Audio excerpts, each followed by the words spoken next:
Hello, everybody. Welcome in. Welcome in. Oh, first proper stream in the new year. It's good to see you all. It is very good to see you all. I've been so excited to do another one of these. The last one was so much fun. And honestly, you know what the main reason is that I was suddenly like, you know what, we should do this, is I've been seeing so many people on socials in the last like week or two just like reminiscing over how good Natlan was. You know?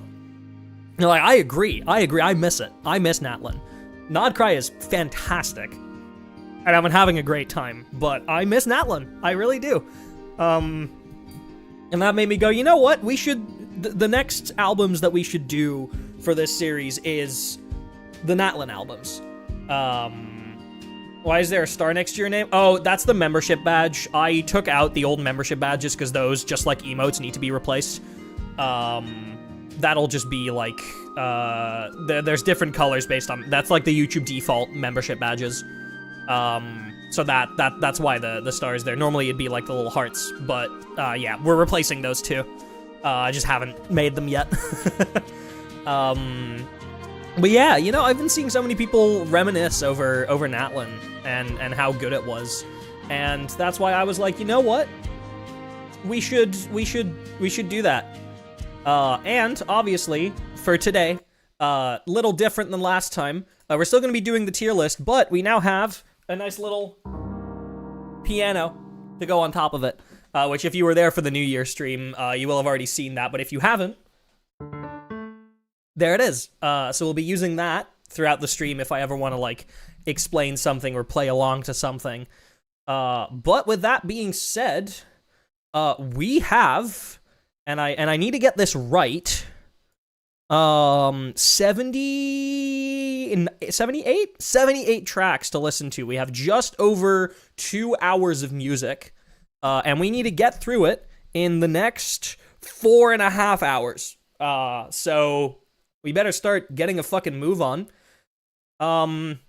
So the tiers that we have for this tier list, it's the same tiers as last time. Because I feel like that represents what I actually feel best. There's the top tier, which is era-defining.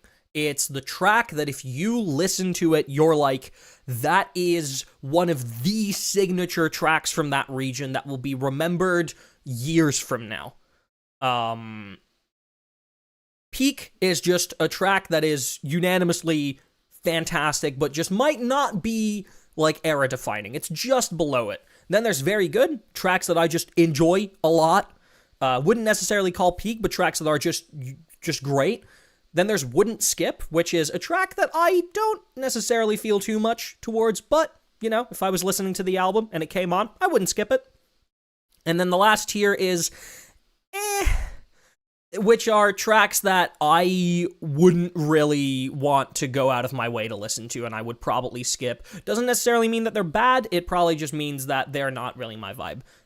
You might notice that there are not really any truly negative tiers on this list, and you're right, there aren't, because there isn't really any track in this game that I have heard to this day that I would consider bad. Like, genuinely bad. So it's positivity all around today. We're just going to be ranking how much we enjoy each track, not like ranking which tracks are the worst. So that being said, let's start with the first track, shall we? Oh boy.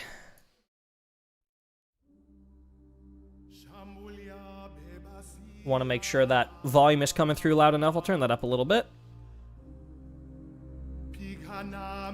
There we go. Man, I have so much to say about this track. This track brought me back to the game. Tragically, you and I are the same. I've memorized the Swahili too.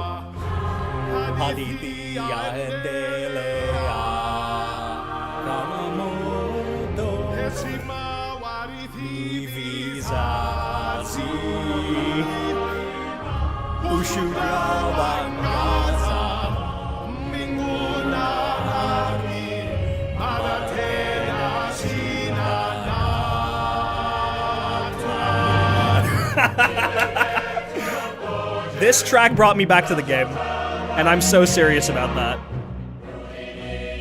Okay, I'm gonna turn that down a tiny bit. This track, I hadn't quit the game, but I was kind of disinterested. Hey, thank you for the 2-month membership, you guy. Appreciate it. I was not disinterested in the game, but I was not really keeping up. I was like, oh, you know, Natlan looks okay, from what the, like, previews showed. And I was like, I might log in. I might play.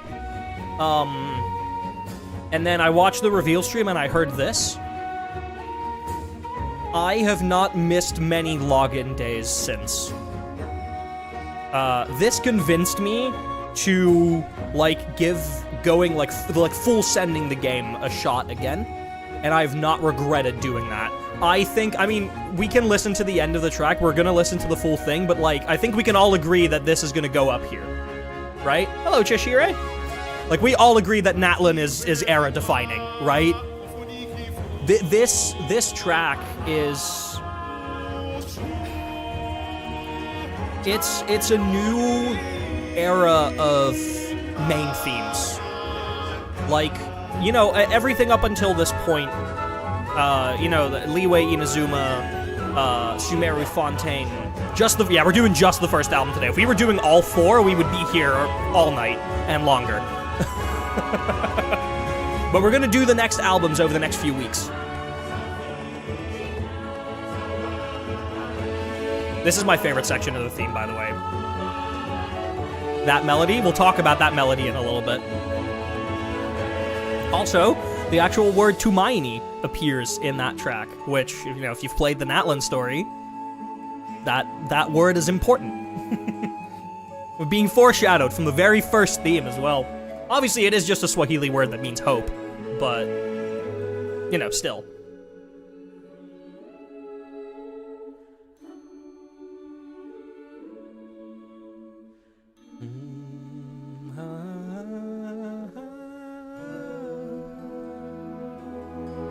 Gotta work tomorrow, so ain't got no time for that long. I gotta be up late tonight. You'll see why at the end of the stream.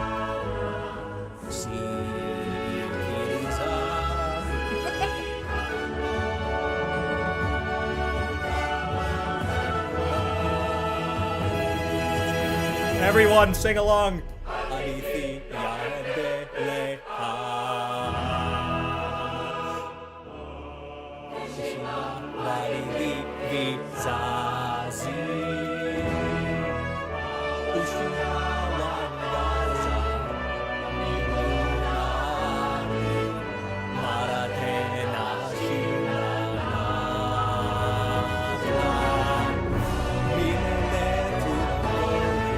Oh my god, the key change is so fucking good, man.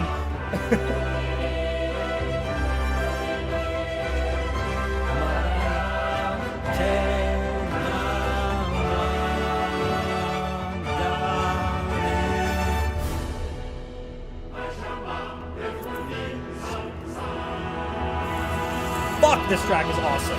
Okay, we gotta talk about it. This is one of those tracks where we're gonna be sitting on this one for a little bit, alright? We're not gonna go immediately to the next one because I have so much to say about this track. So,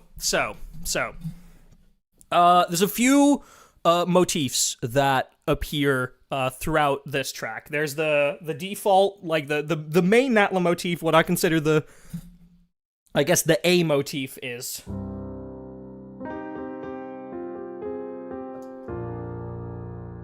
Right?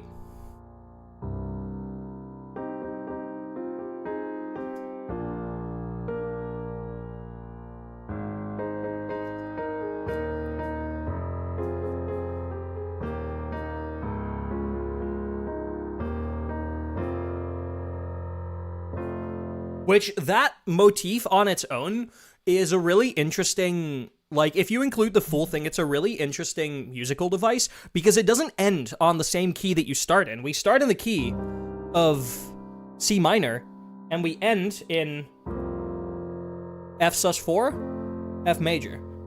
But from there, the actual main theme goes to F minor. So we go from C minor, F sus4, F major, and then to F minor. So we effectively transition to we go a major fourth up. Yeah, we go this song or this motif key changes you to a major fourth up. Which is a really interesting thing to have in a main motif because it means that if you want to use it in that context, you kind of have to do that key change or you have to alter the motif in some way. Oh my god, hi Cloud! Been a while since we've had you in chat. So nice to have you here. But that motif on its own, I think, is really, really beautiful. And it gets used a lot. We're going to hear it a lot throughout the rest of today's stream. Then there is the B motif, which we're also going to hear a lot, which is... No, it's... Yeah, that's it.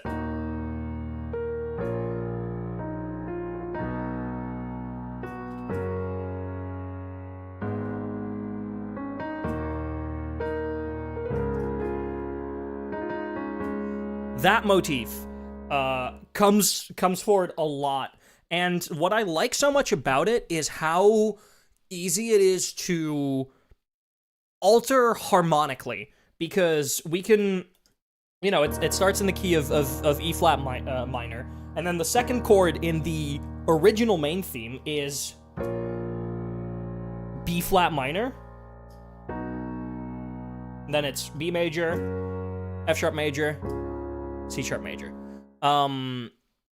But what you can also do is if you want to have it more hopeful, you can switch out that first chord or that second chord that B flat minor, which is like very, you know,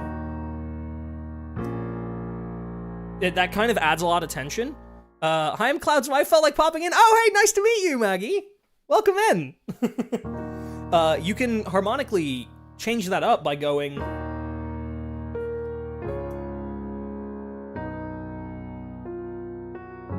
You can just switch that out for that C sharp major, which in some instances they do, depending on how much tension they want to build. Even inside the main theme itself, they do that at a few different points. And it's such a small variation, but it adds a lot of like variety, and that's what makes a good motif. What makes a good motif is building it in such a way that with minimal edits, you can put it in a bunch of different contexts, and it still works. That's what makes a good motif, and the Genshin composers absolutely excel at that. When I first heard this track, I was initially, like, disappointed that I didn't hear the motif that we now know as the Collective of Plenty motif. But back then, we thought was going to be the main Natlan melody. It's the...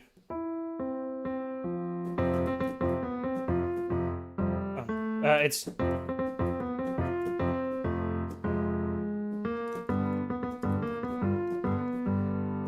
And then it's...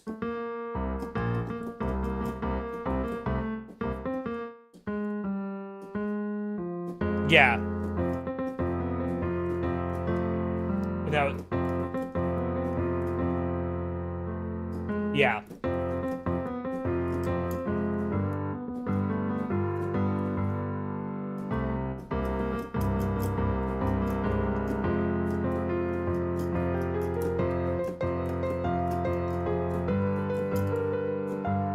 That motif, you know what motif I'm talking about. If you've heard that Collective of Plenty theme before, that motif, I loved hearing that in the like initial like regional overview trailer like 6 years ago.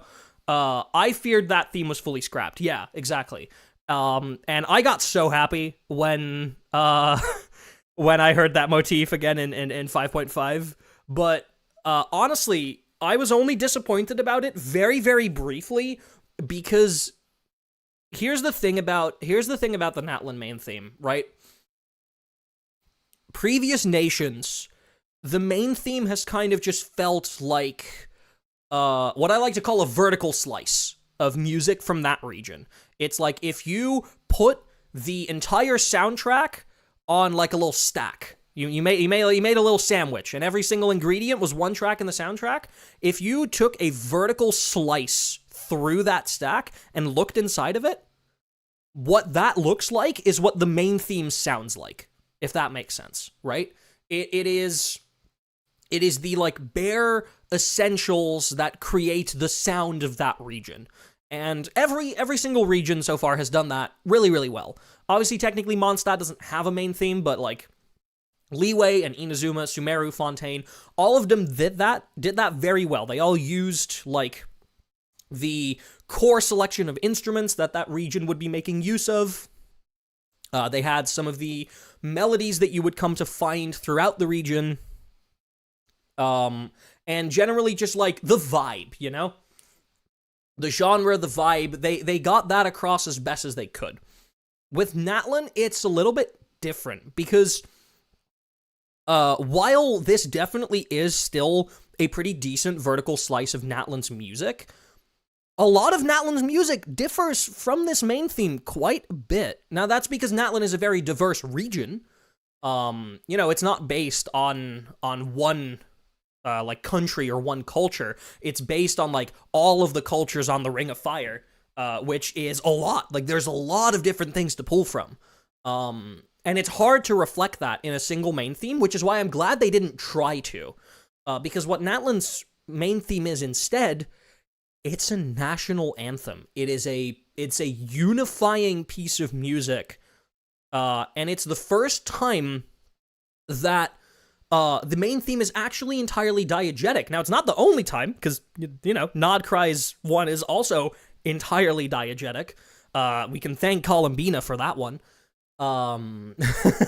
But it's the first time that it is diegetic. Now, for the people that don't know what the word diegetic means, it basically means that the music as we hear it, the characters inside of the game also know. They, like, this music, when we hear it, everyone in-game also hears it, or is familiar with it.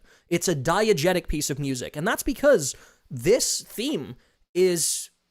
It's the Ode of Resurrection. It is, like, we call it Natlan's national anthem, but it would be more accurate to say that it is an important ritual and cultural song for the people of Natlan that they sing together in certain moments in their people's history. Which, I guess, like, a national anthem is a good way to describe that, but, like, it's a little deeper than that, right? Obviously, this is also the first... one of the first, like, Genshin tracks of all time that has such prominent lyrics. Like, very often, like, choirs will sing in Latin or in Chinese, but it's not often that we get such prominent lyrics. One of the only tracks before this that I can think of is Scaramouche's Second Phase. That's the only track that I can think of that has such prominent lyrics. And I guess Senora's, I forgot. Not Senora's, Arlecchino's Second Phase. Like, those two are, like, the only tracks that I can think of that feature such, like, prominent, that really have, like, a solo vocalist at the forefront of the track. It was kind of new to do that. And it is so beautiful. The male vocalist, bless his heart, beautiful voice, genuinely stunning. As a vocal producer, I was smiling from ear to ear when I was listening to this for the first time.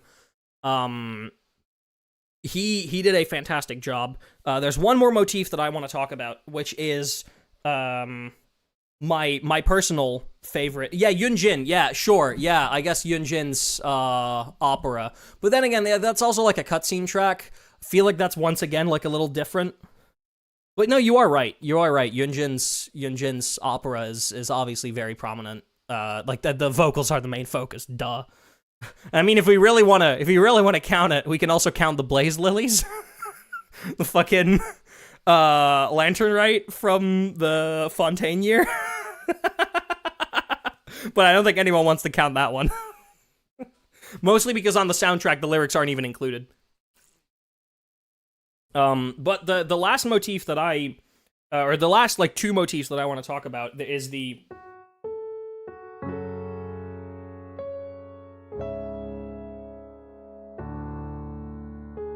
yeah.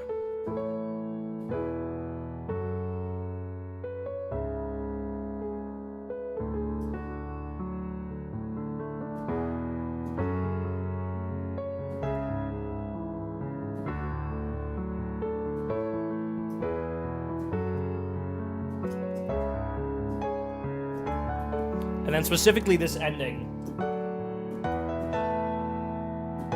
Ending on that E sus4. And then resolving that.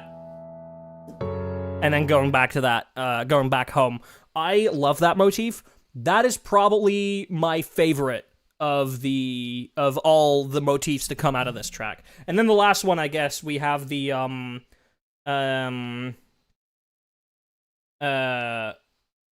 oh god. Why, it's the, yeah.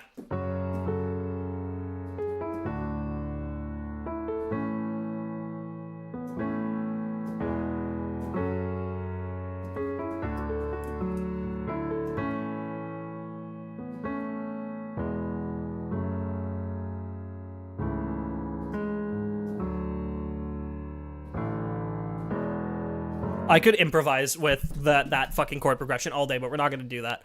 All of those motifs we're going to hear again today. And I think, you know what, we've been talking about this track for long enough. It's era defining. We all know it. Let's move on. Let's go to Jubilation of Calcine. I think that's how you pronounce that? Man. I mean, to anyone who has spent an entire year, like, claiming their commissions in Natlan, like, this is a signature Natlan track.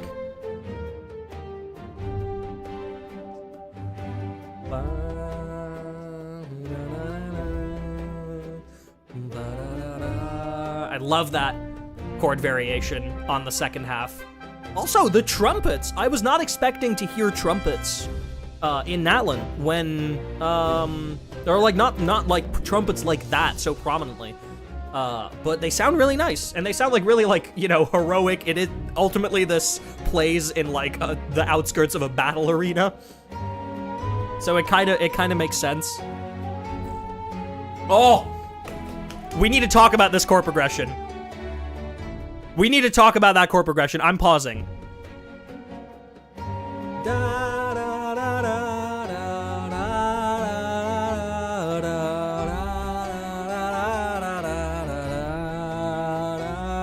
That fucking...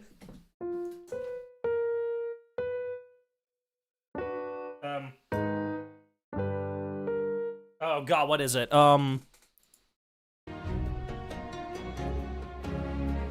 Bah.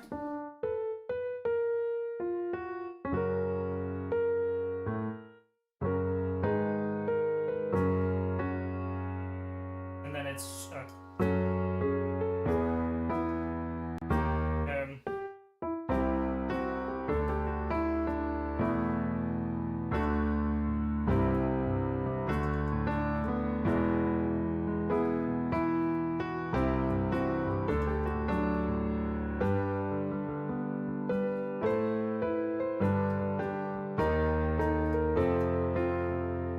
it's such a good fucking chord progression.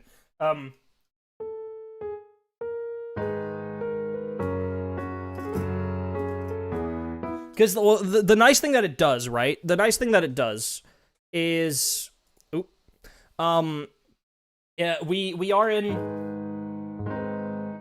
First chord is G sharp minor, then we walk down to F sharp major, then we mix that, we change that mode from F sharp major to F sharp minor, and in doing that, we've just done a key change. Then we go to E. And suddenly we're in the key of E major. And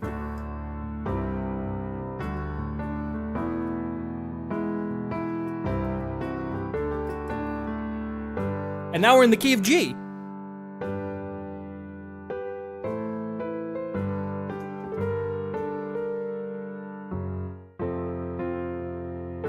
And then it's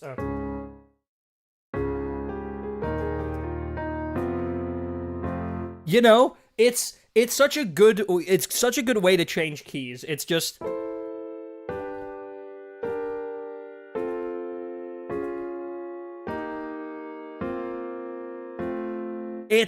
oh my god, I love that chord progression so much. I don't know if it has a name. It probably has a name. But if it does, I'm not familiar with it.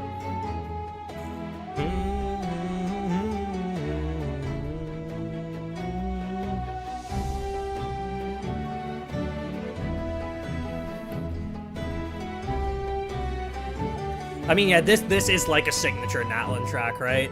Would I put this in era-defining, though? Like, the era-defining tier really, it shouldn't have, like, more than 5 tracks in it. Realistically.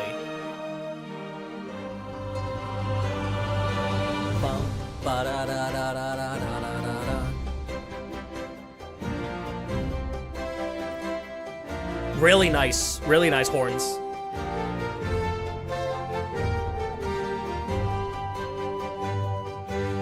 Also, Natlan makes use of a lot of string instruments. Not like string instruments as in like strings, but as in like guitars. Like strings that you pluck. Natlan makes use of a lot of those, and I'm such a huge fan of it. Oh, I mean, this choir, though. Nah, I'm sorry. I'm sorry, chat. It has to go in era-defining.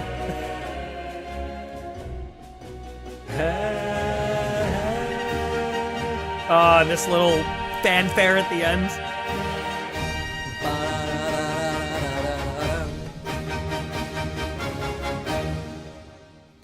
I think we have to put it in era-defining, chat. I don't think we have a choice. I'm gonna be very soft towards all these tracks because the Natlan soundtrack is so near and dear to my heart. So I might be rating these a little bit biased, but, you know, so be it. All right, we should have another Stadium of the Sacred Flame track, Scarlet's Song. Oh, actually, is this a Stadium track? I think it is, yeah, it is.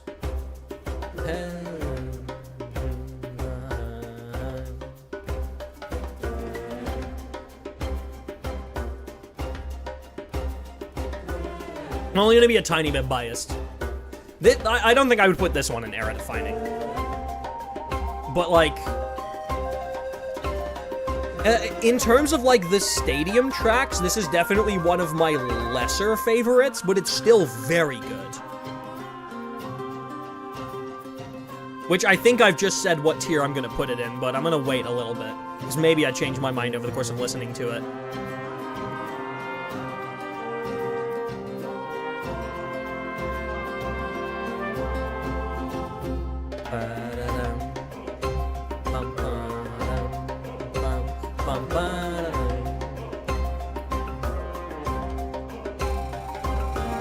Yeah, you know what? I think I'm putting this in the very good tier. It's probably the least favorite of the Stadium tracks for me, but it is not terrible at all. We're just gonna keep on moving. Now this one. This is the signature Stadium track to me. If you ask me, like, what track plays in the Natlan Stadium, this is the one that I pick.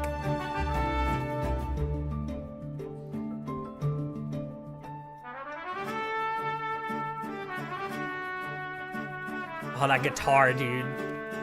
Bum, bum, ba-dum, bum, bum.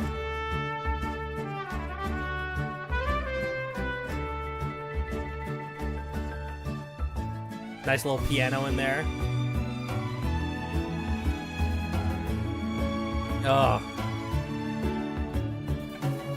This is one of the tracks that definitely sold me, I think, on Natlan as a whole.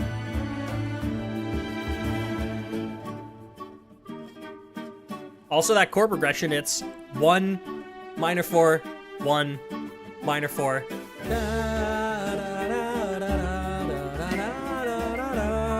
It just constantly switches between those two. It's the,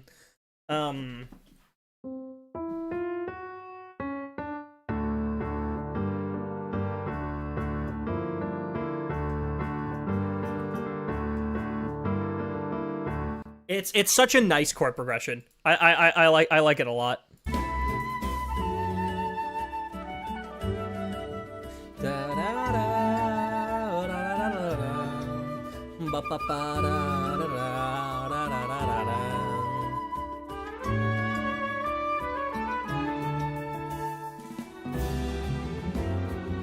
This is my favorite section of the theme.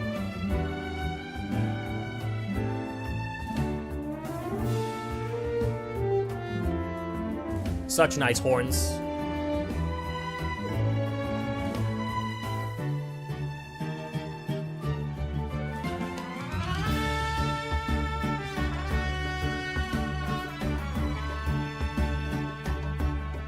I really love the rhythm that's set by that guitar, that 1, 2, 1, 2, 3, 1, 2, 1, 2, 3. It's a kind of groove that you also hear a lot in Nod Cry, but in Nod Cry it's done more in like, almost like a sea shanty kind of way. But like, it's a pretty common groove.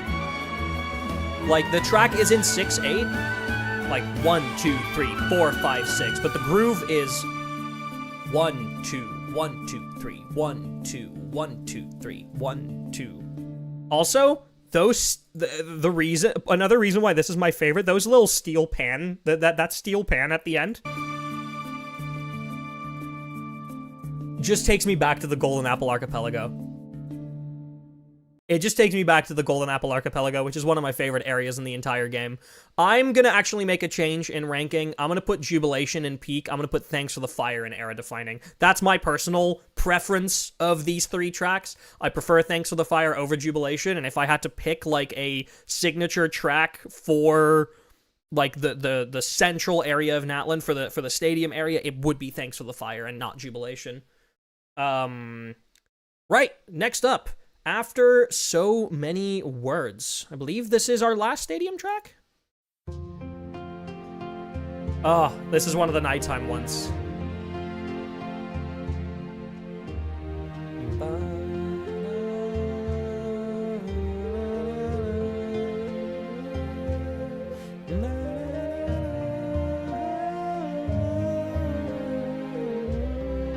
So this is obviously the nighttime version of Jubilation. Uses the same exact melody. Oh, do I prefer this over Jubilation? Oh god. God, this is gonna be hard, dude.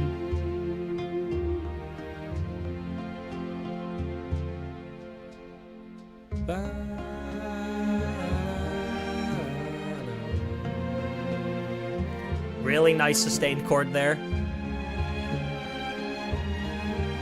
It's gonna do the really interesting key change here again.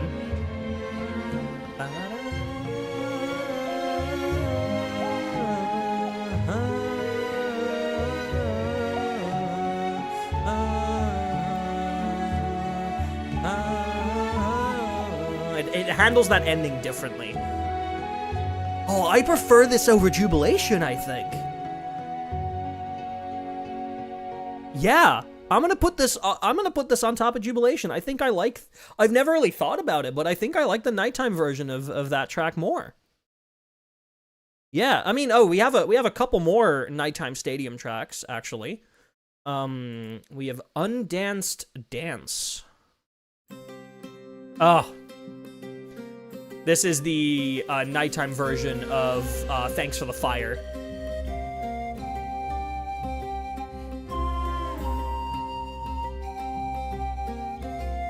Right?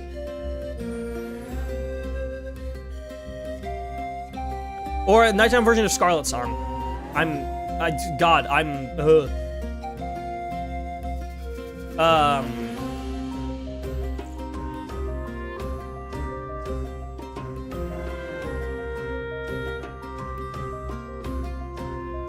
Sorry, I'm really bad with track titles in this game.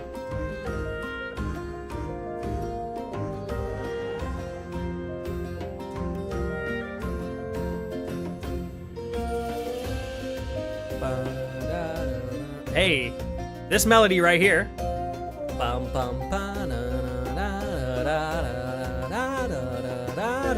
We're gonna hear that again later in one of the battle themes.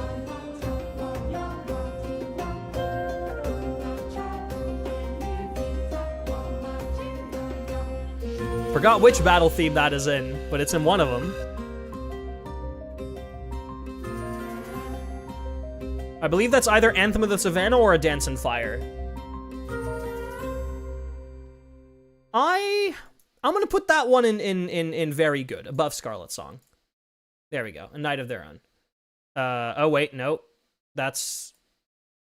Night of Their Own's the next one, Undance Dance, there we go. Almost rated the wrong track. Right, I think this is the last Nighttime Stadium track. A Night of Their Own, and then we have some other tracks to do before we go to General Natlan Overworld. Oh. Actually, no. Is this a stadium track? I don't think it is. I think this is a General Natlan nighttime track. Oh my god, I don't remember. Obviously, I've heard this one a lot. Can anyone in chat confirm that? Tragically, Truncation, I know you two are both very familiar. I don't want to talk out of my ass.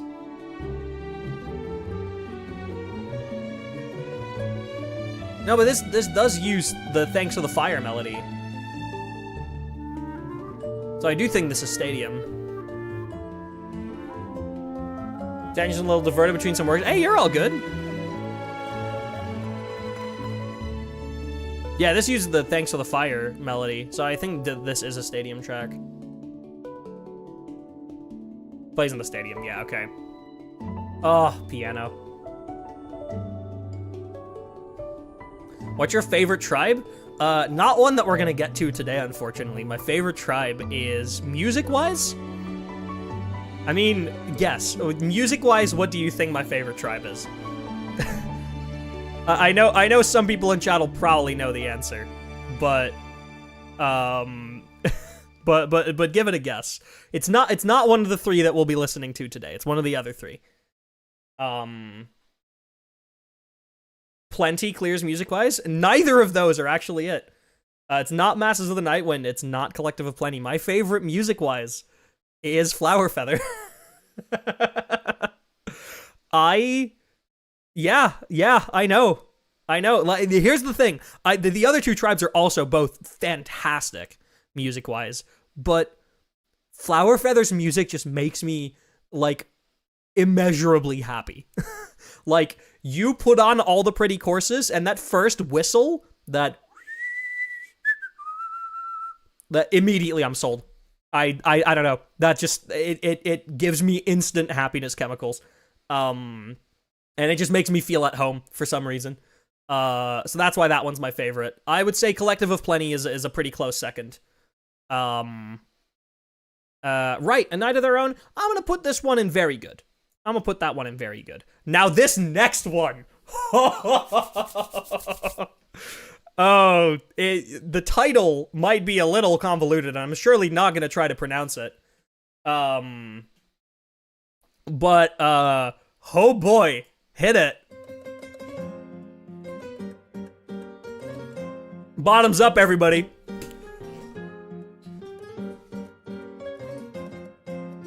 Some people might disagree with me. This goes in era defining.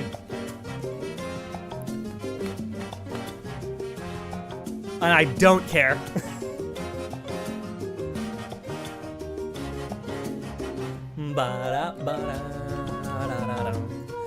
It goes in era defining for two reasons.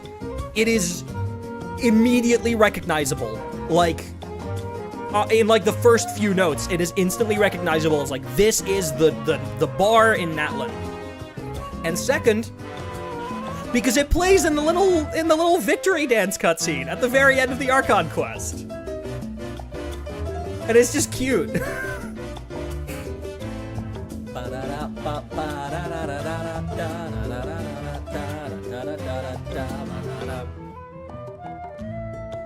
Like, this track is, like, symbolic with the celebration after victory, to me.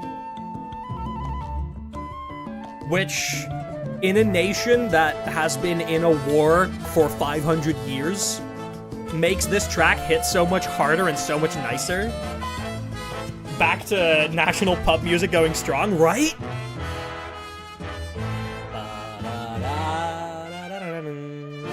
It's this last section of the song that does it for me.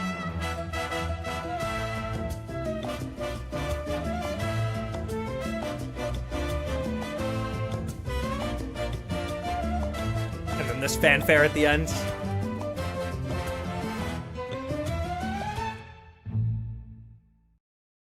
I love it. I love this track. I love that track so much. It's very dear to me. It makes me immediately happy listening to it. So that one goes into era defining for me. People might disagree with it, but I was planning to put that in there the moment we started today's stream. The moment I was building this tier list, like getting it ready, I already knew I was gonna put that up there, and no one can argue with me. You're not taking that away from me. Fuck you. Right, next up, Halls of Huetel... Oh god, I've fucking... pronunciations of tracks are gonna be hard this stream. Halls of, Hueteotl? Hueteotl. I think. Ah, yes.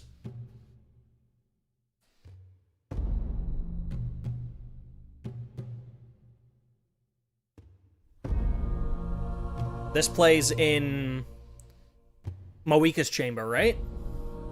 Is that where that plays? Get ready for a certain melody in a little bit.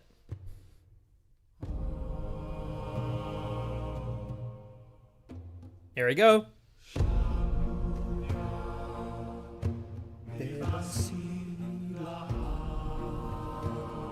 The main Natlan melody. Complete with the same lyrics. Speaker's Chamber, yes. Yes, that's the one.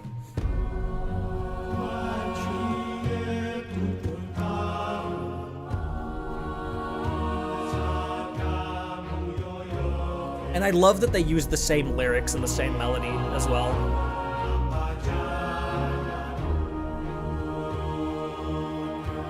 Then they have a little variation here.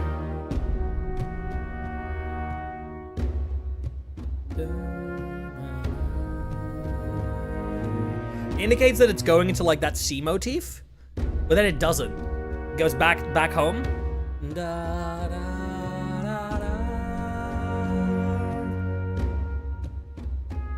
Like, it still uses building blocks of the main Natlan track, but it arranges them in a really new and interesting way.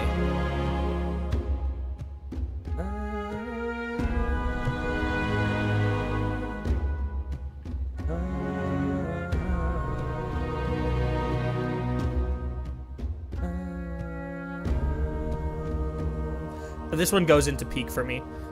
You can safely assume that every track that uses the like main Natlan motif complete with like a choir singing the lyrics is gonna go in at least peak. You can safely assume that. And that'll be true for the other Natlan albums as well. Just in case you didn't think I would do that, I will. That is where they're going to go. Right, Bequeathed to the Beloved. This is Moika's chamber. There we go.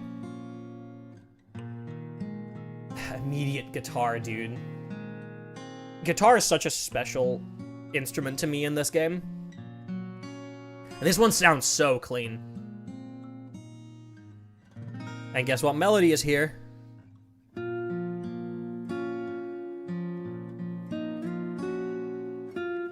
Oh, man.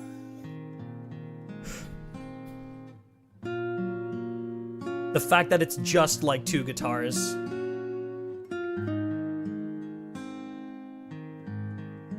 Nothing else.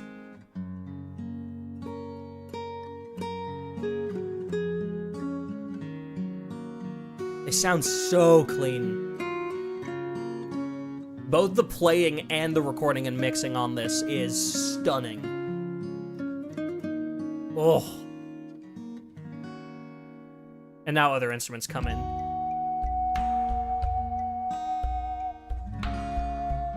I'm obsessed with this percussion.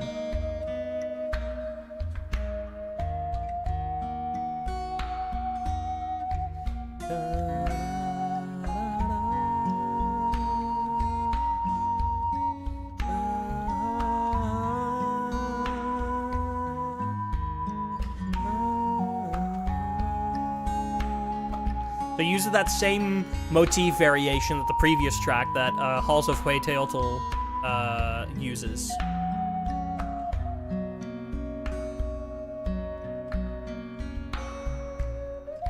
This goes at the top of peak for me, currently. Mostly because you'll find very often that tracks in which guitar is a prominently featured instrument, those usually get rated pretty high by me. And obviously, you know, the first half of this track, guitar is the main focus. And it's beautiful. It's gorgeous. I love this region so much. Right, next up we have Descendants of Akon Tenel. Oh. Ladies and gentlemen, welcome to the Children of Echoes. This is one of the first Natlan tracks I heard when I set foot in the region.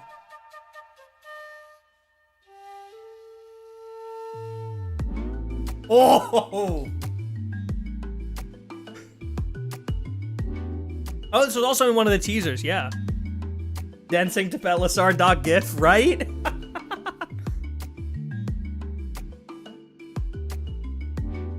Just the sudden like fade in of that kick and bass.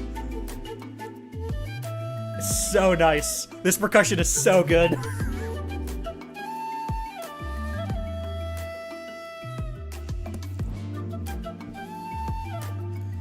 Beautiful wind instruments as well. I don't know what exact kind of flute that is. It sounds a little bit like a pan flute to me. Because it sounds very airy. And you can almost hear like the actual player like blowing into the different pipes.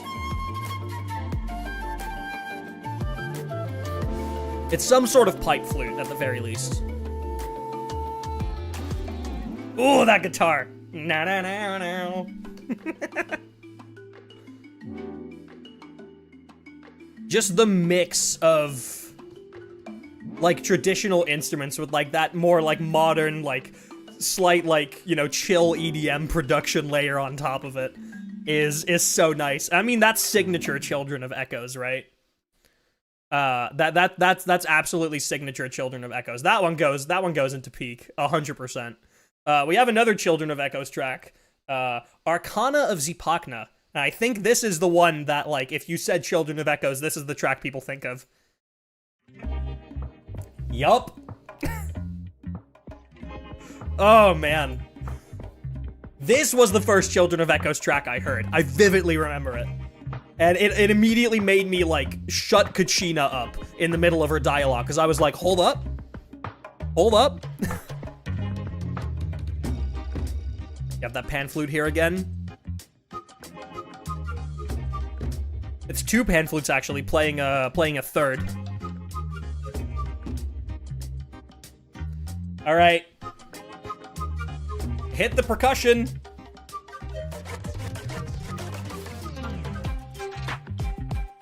Da, da, da, da, da, da. Oh man. As soon as this kicked in, like, I literally paused the story just to listen to it.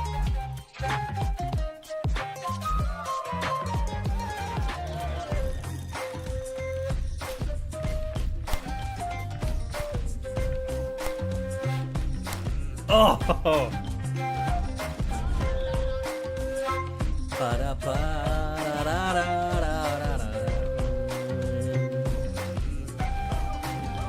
Now the choir comes in.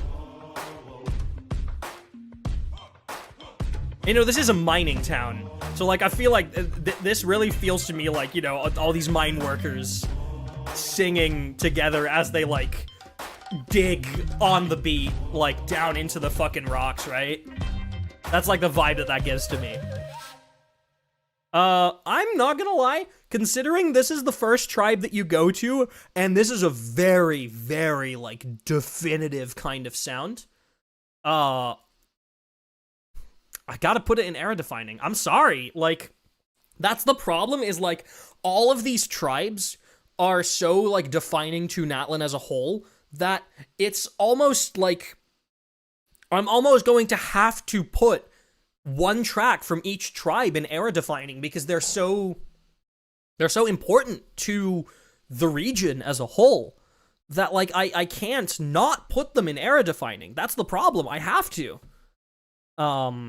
Right, well, we have another Children of Echoes track, Beat of Boulders. I think this is this the one I think it is? Yes.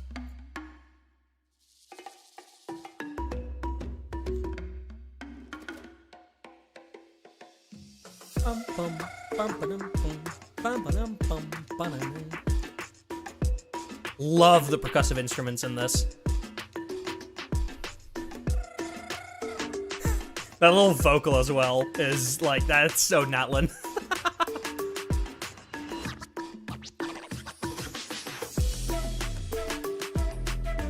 Those, like, that staccato pan flute really is, like, signature to the Children of Echoes to me.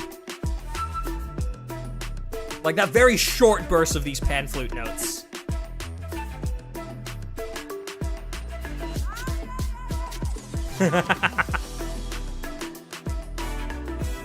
Some nice brass instruments. Very, very subtle underlying, like, bass synth playing the root chord.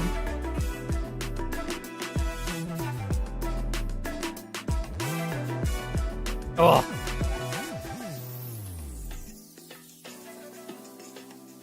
Such a good tribe to put at the start of the region. That was such a smart idea to have this be the first one that you visit.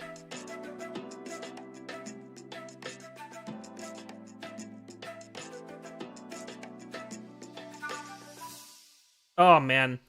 I mean, peak it is. I'm sorry. Like, all the Children of Echo stuff is just good.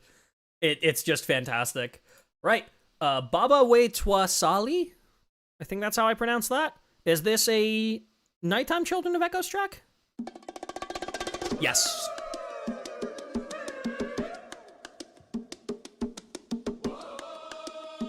Oh.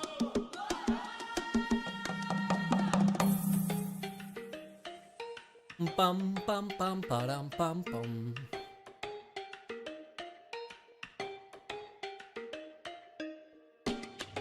I really love that they took the time to flesh all of these tribes out musically, and they didn't just give them, like, one track each. No, they all have, like, they have a full suite of tracks. They have 3 daytime, 3 nighttime, I believe most of them do, at least.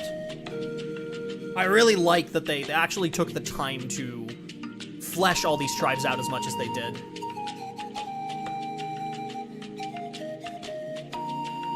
Oh.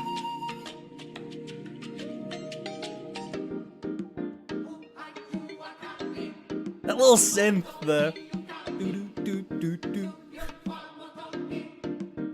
it's so nice.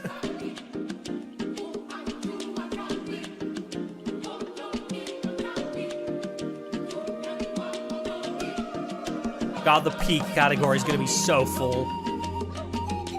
Oh, is this Scions? Oh, it is? Oh my god, you're right, it is.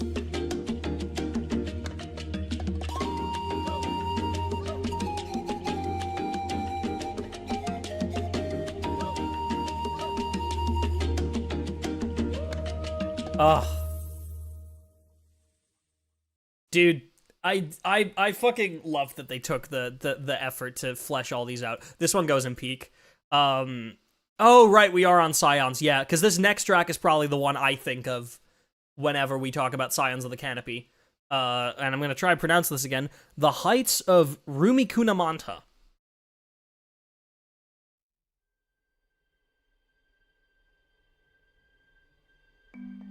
Yes. Oh.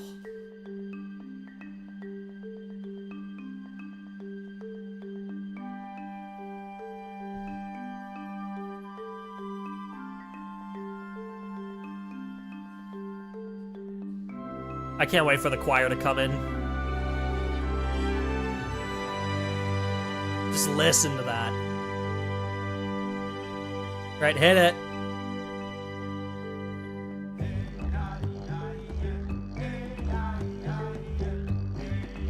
This makes me instantly happy.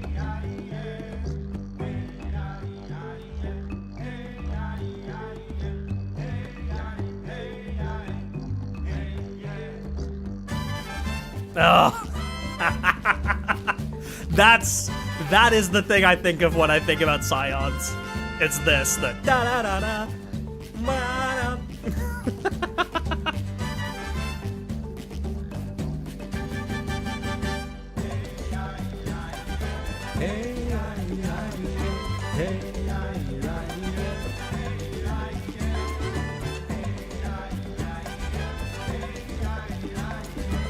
Oh, is this the one I put in era defining from Scions? I'm gonna put it in peak for now.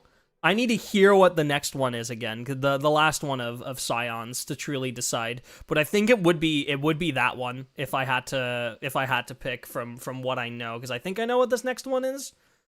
It's, oh god, dude, I'm gonna butcher all these soundtrack names so much. Whirl of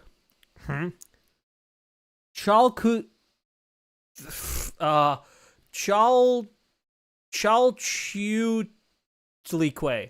Chalchihutlique.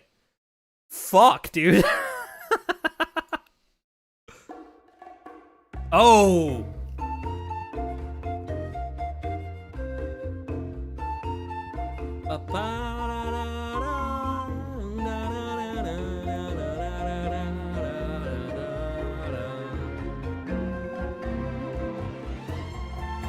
I mean, this track is very good.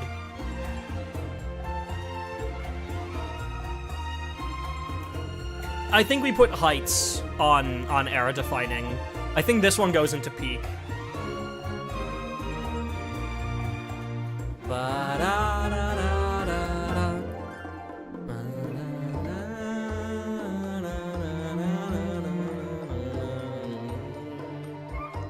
Love that flute.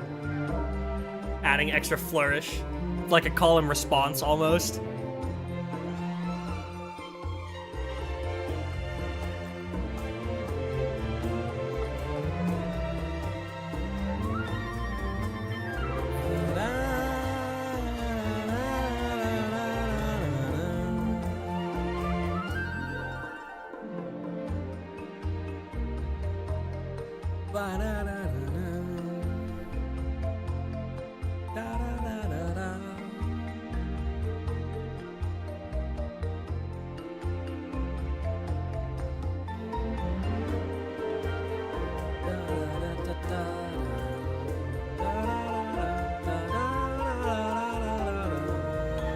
I love that part of the melody specifically.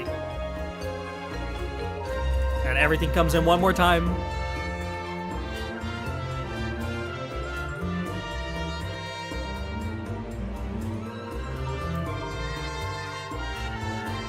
Yeah, I think this one just goes in. This one goes in peak.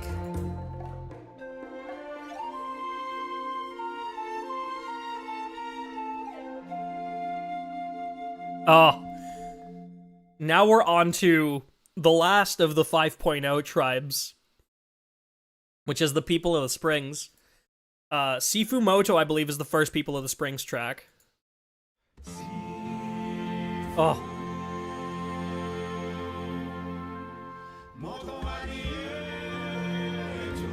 Is this People of the Springs already?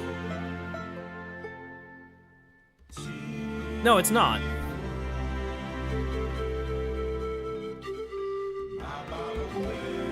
Oh. Not heard this track too much.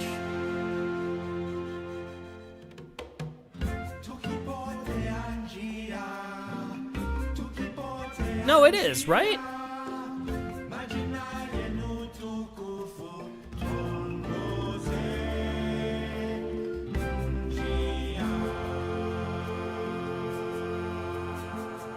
No, this is Scions. Yeah, this is Scions. Oh, I mean... I'm sorry, Heights. This one goes into era defining.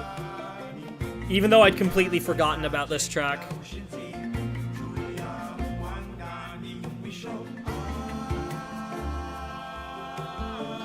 It's just because I haven't been to the Scions too often. It's probably my least visited tribe.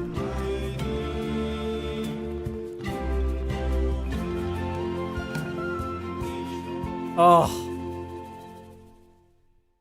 Man. What a nice fucking track, dude.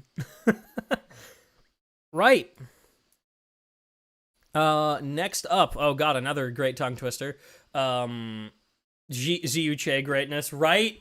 Kui Coddle of Kongamato is next. Ah, yes. Of course.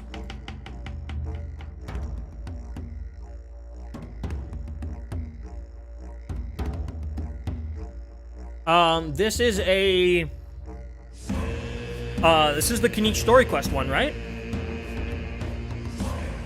The ceremony in the last act of a story quest?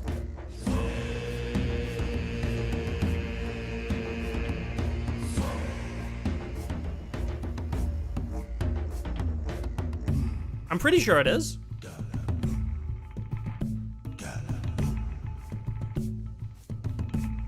Makes me giggle that Chin Zhao himself did the vocals in this one. Wait, really? Wait, that's awesome. But that's sick. Okay, I'm still gonna put it in very good, mostly because it's a track I've literally only heard like a few times because you only hear it inside that story quest. But that's really fun. I would have put it in wouldn't skip otherwise, but that detail makes me put it in very good. Right.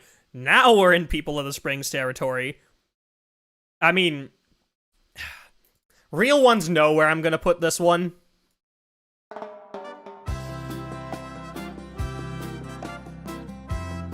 Oh.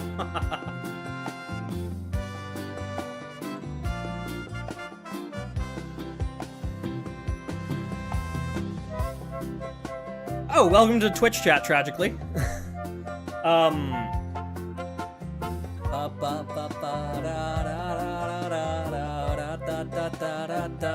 If you are very delayed on YouTube, refreshing might actually help.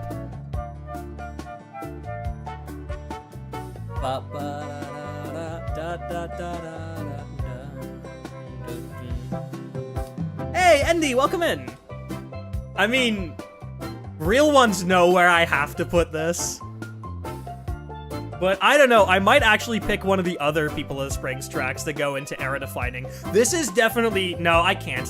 When I think of People of the Springs, I think of this track. It has to go up there. Bring it in. Ba-da-da-da-da-da. Guitar. Oh.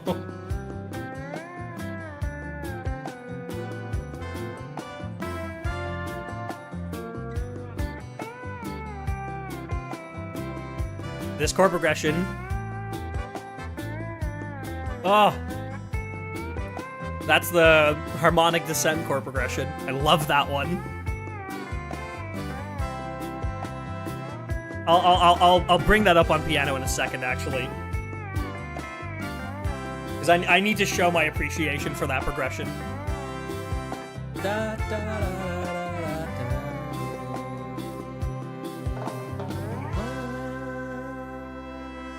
Yeah, I need to bring that. Hold on.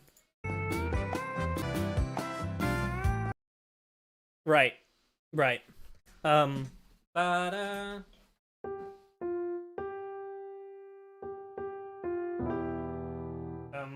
Hold on. What chord are we in? What chord are we in? Let me...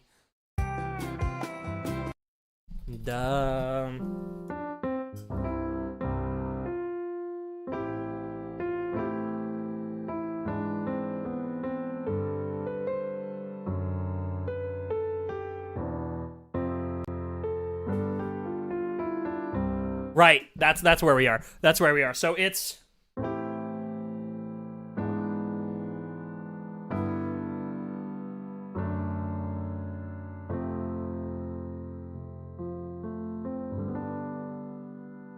It's really nice. So the signature, like, way that you can recognize that chord progression, if you look at the chords, if you look at these two notes, look at what they're doing.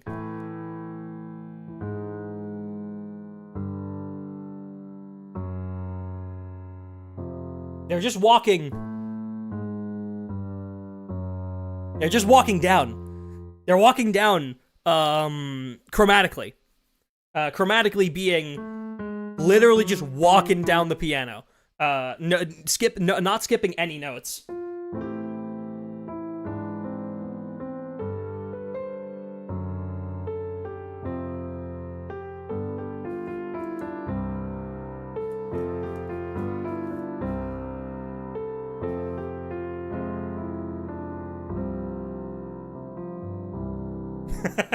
A little bit of extra flourish in there. I love that chord progression so much. It's one of my favorite ways to resolve a track. Hello, Cyber, welcome in.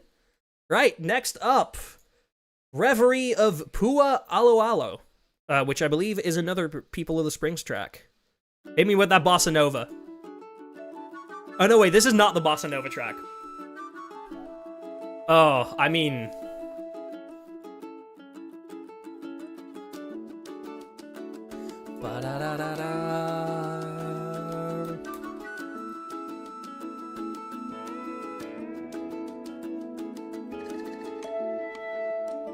This just plays in, like, the general, like, Toyak Springs area, right? Or is this... No, this is specifically People of the Springs. This is specifically in the tribe. Yeah, it is.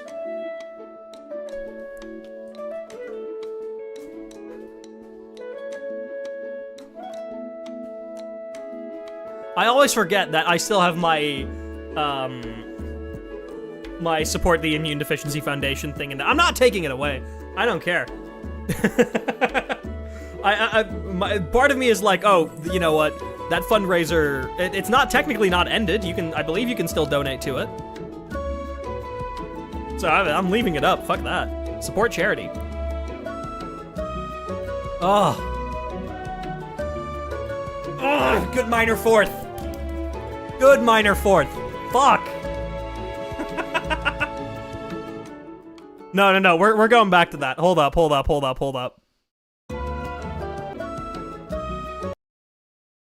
It's that da da da da da da da.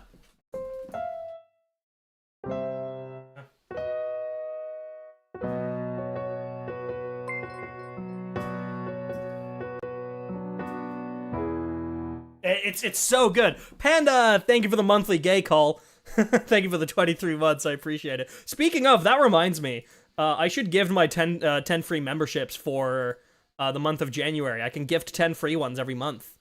So there y'all go.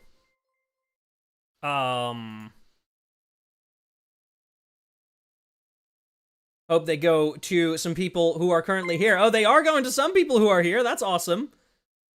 I serve a purpose.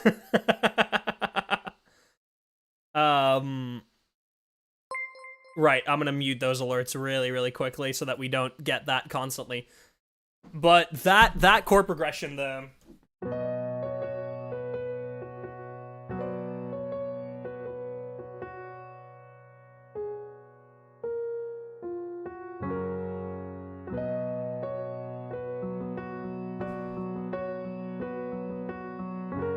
It's so nice. It's so nice.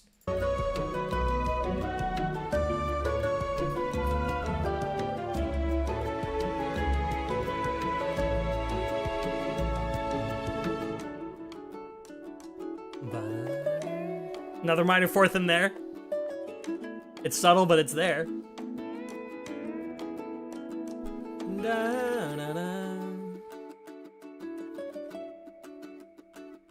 Such a nice guitar rhythm.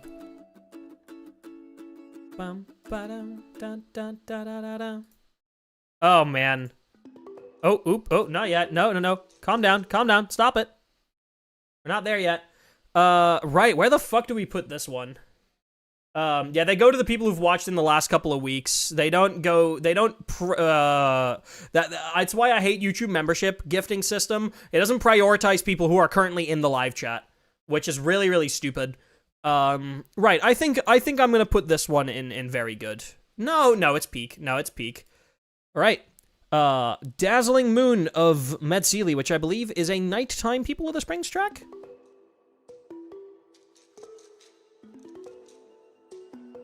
Receive the monthly gift of membership, it seems. Oh, hey! Nice! Welcome in, twins!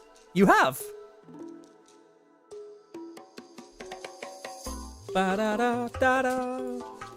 Da-da-da-da-da. Ba-da-da-da-da-da-da-da.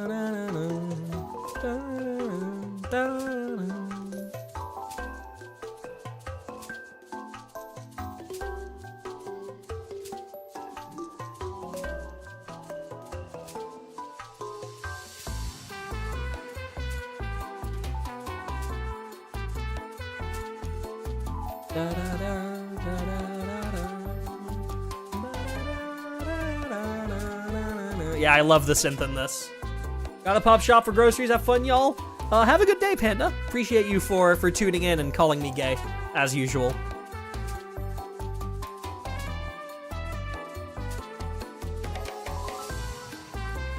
I really like this track. Liking these soundtracks, I've got no idea where they're from. This is from Genshin Impact, from the Natlan region specifically. We're doing one of the Natlan albums today, of which there are 4. So, this is only a fraction of the Natlan soundtrack. Welcome to Gacha Games. They have the budget to pump out 4 or 5, like, fully live recorded music albums every year.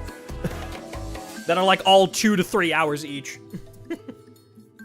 This is Genshin. Yes, I know, right?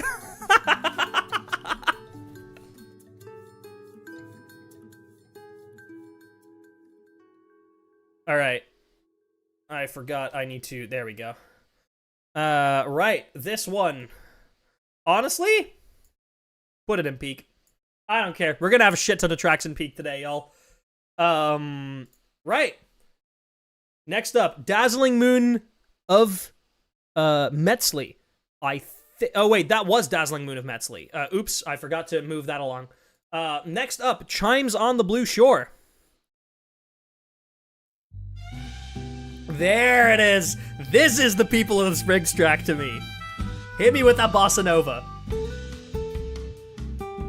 Put me in the elevator. Like the late 80s.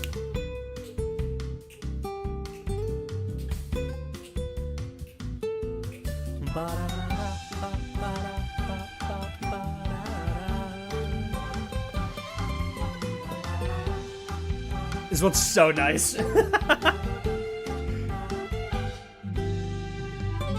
You know, when you work in sales in the 60s.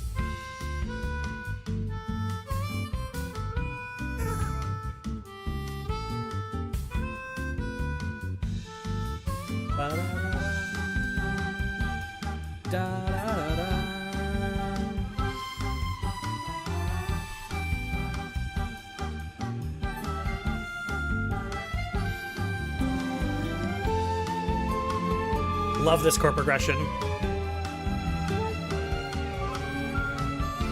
Wow.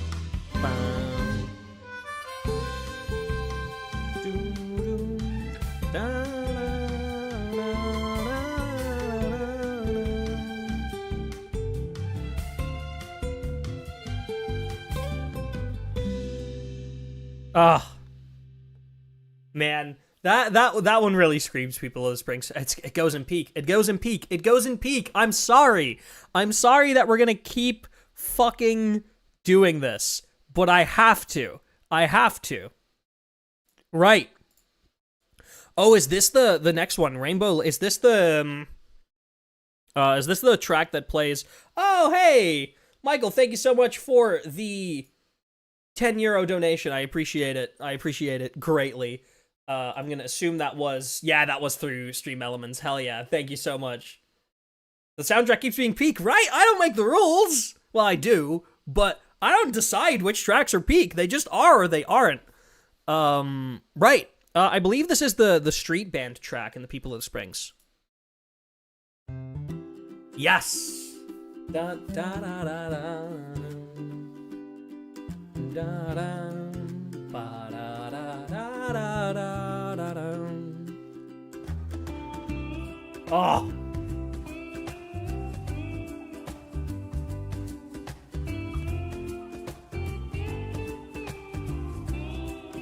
I love that little guitar bend. That ow, ow.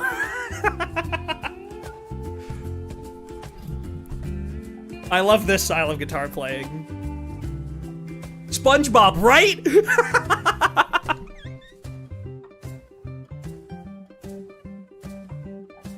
Fucking SpongeBob core.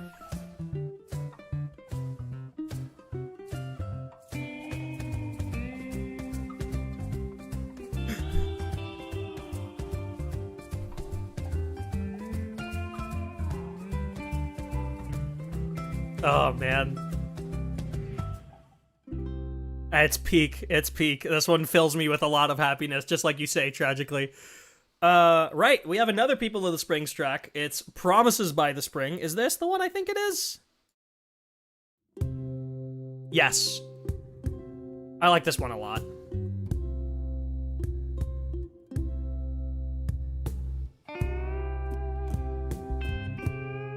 Oh. Ooh.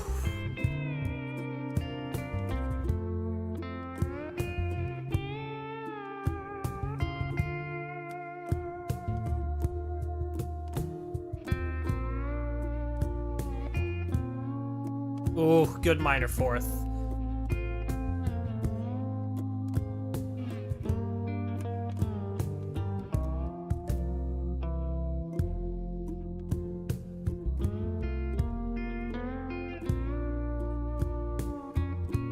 Such a good minor fourth chord.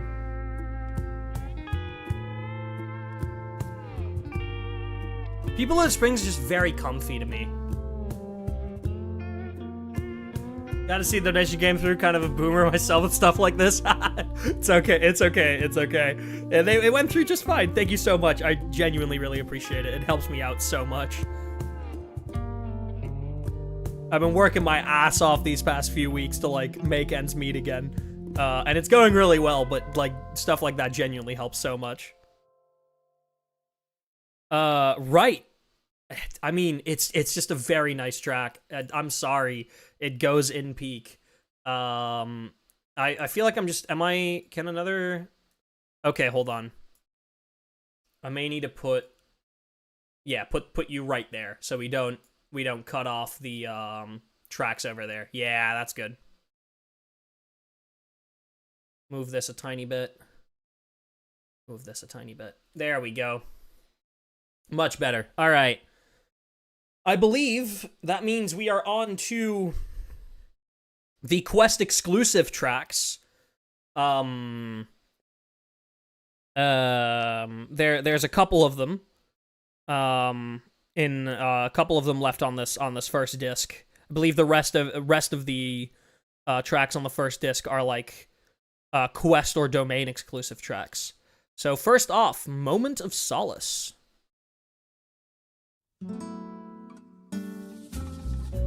This plays during story time in People of the Springs. I believe both during the Archon quest when you visit it for the first time, and during the actual tribal quest. We're technically still in People of the Springs, but this is quest exclusive to my knowledge.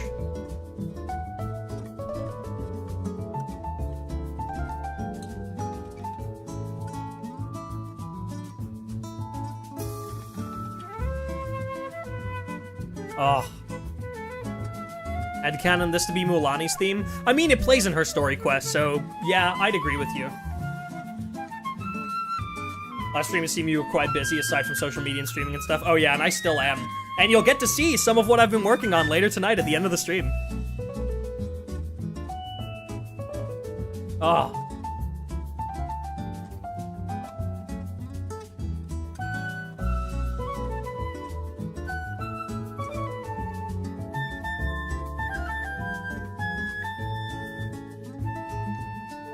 This one just goes in very good to me.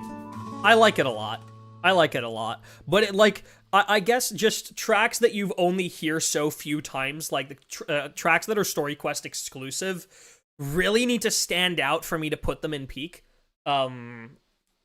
Just because you hear them so infrequently, right? Right, now I believe we are on to some Archon Quest tracks. We have Blazing Proclamation first. Have a listen. Oh! I put it up there. Put it up there. Put it up there. I remember what this is now.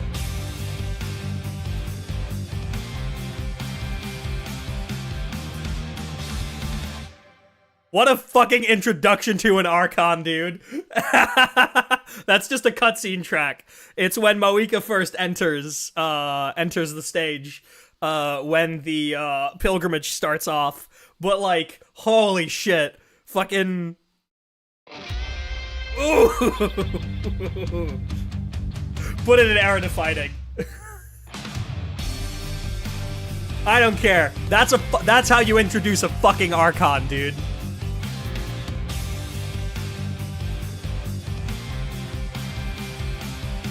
It's a very short track, but I don't care.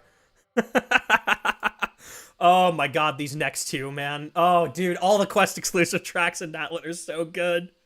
We have the two Ode of Resurrection tracks.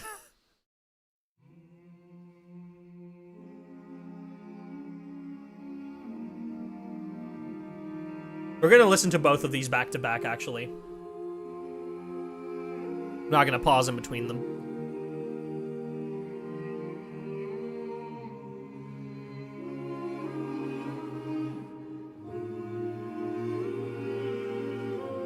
It's kind of like the build up to it, right?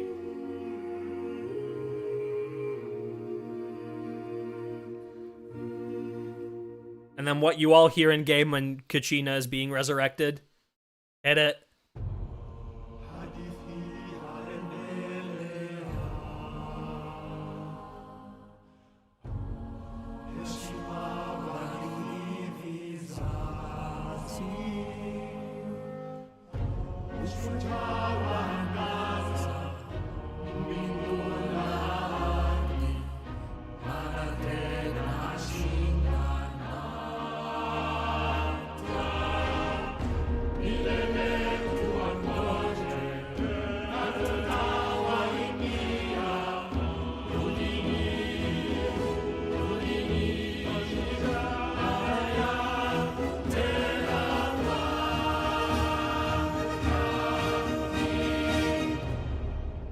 Oh, man. I think, just for impact alone, I'm gonna put Doxology in peak, but I think the excerpt specifically needs to go in era-defining, because it is such a defining moment of the Natlan Archon quest. It is the first time that you really realize that this theme is diegetic, right? Because you've... throughout the quest, you might have heard, like, the main Natlan melody a couple of times. Like, you've heard it in, like, Moika's chamber, or the speaker's chamber. You've heard it in a few places, but it still always felt like background music. This is the first time where, like, you physically see the entire stadium and all the people of Natlan sing it together, to resurrect one of their fallen warriors. And it's such a powerful moment, and it really... this track is the start of, like, the elevation of that motif and that theme from just the main theme of a nation to the main theme of a people, right? This track kickstarts that. which I feel like it needs to go into era defining for that exact reason.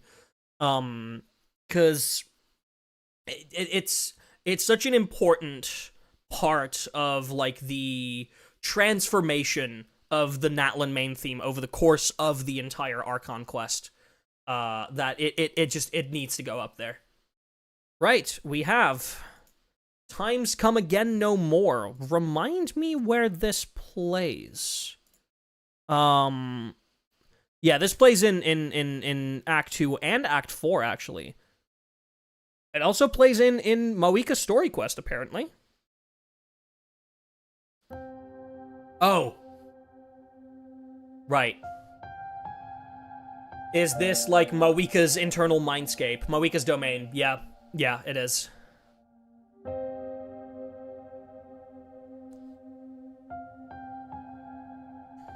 There's that melody again, right? It's Natlan's main theme still.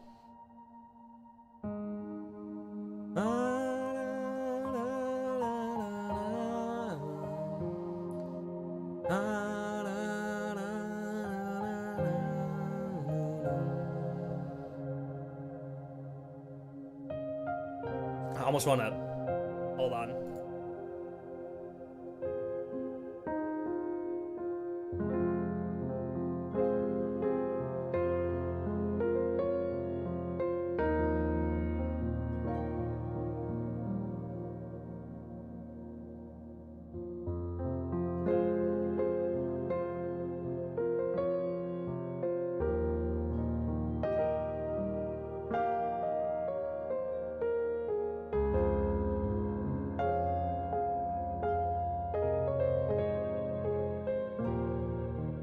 Oh wait, it's slightly different.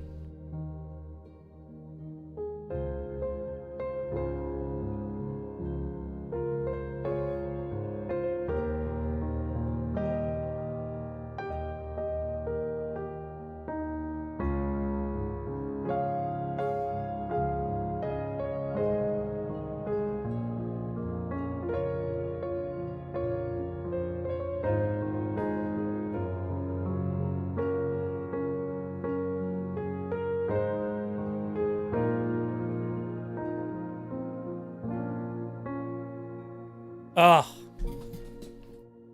It's such a pretty track, man. I mean, it's the Natlan main theme. It's gotta go in peak. Oh my god, wait, hold on. We need to zoom this out a tiny bit. There we go. And then I'm just gonna... Give me a moment. And boop.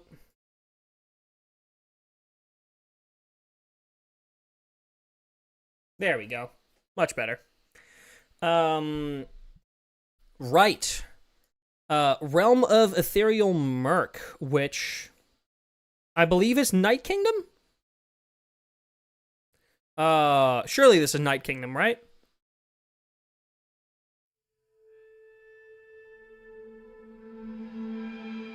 I think so.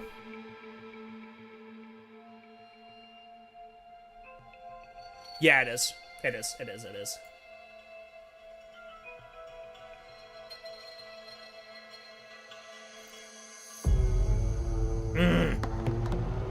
Such an iconic sound.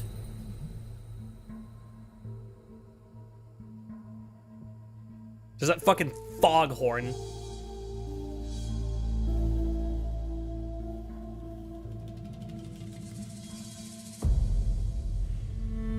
So ominous and alien-like, right?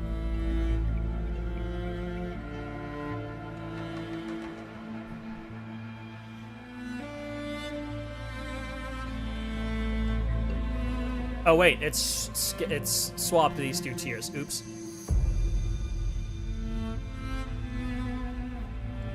Can we safely put this up here? No, it'll cover some of the tracks if we do.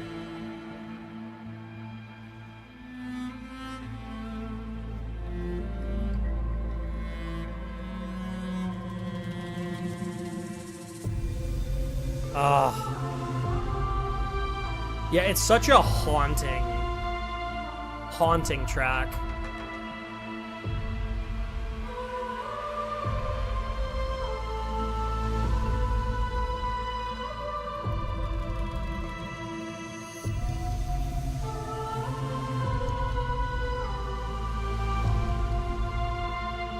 This and Grim is the Night are era-defining. I kind of agree, at least for this one, for sure. Like, it's just... The Night Kingdom is just such an interesting place.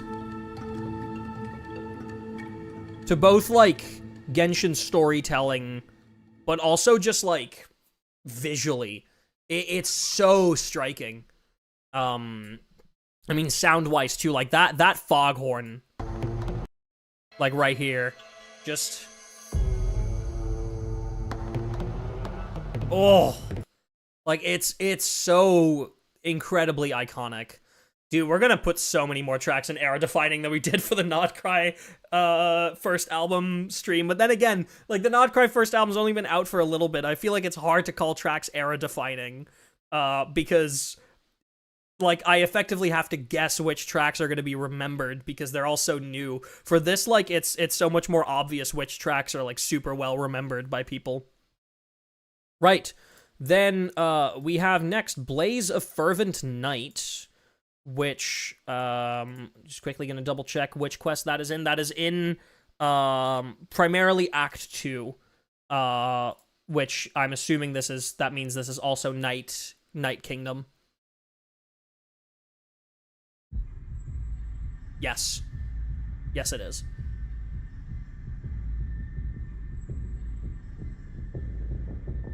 Oh. I mean... Oh, yeah. I remember this one now.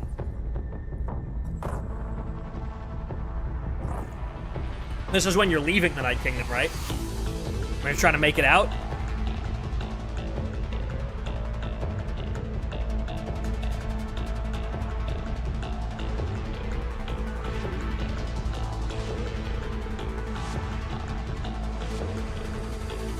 So again, it's so alien sounding.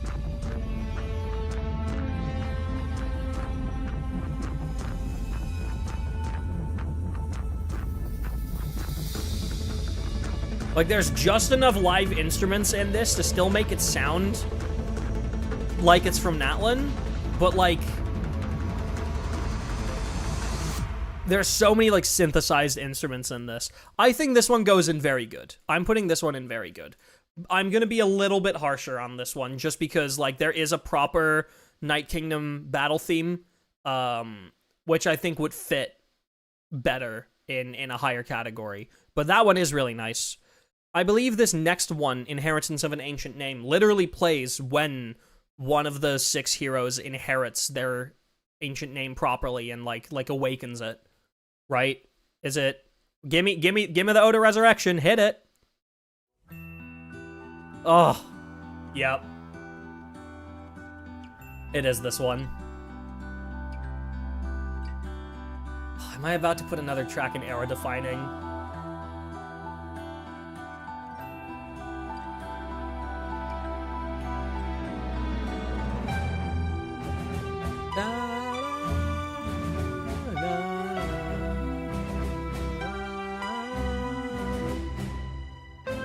This track playing right after the death of Koichi, when Chaska, as the last hero, finally awakens hers. Chills. Genuine chills.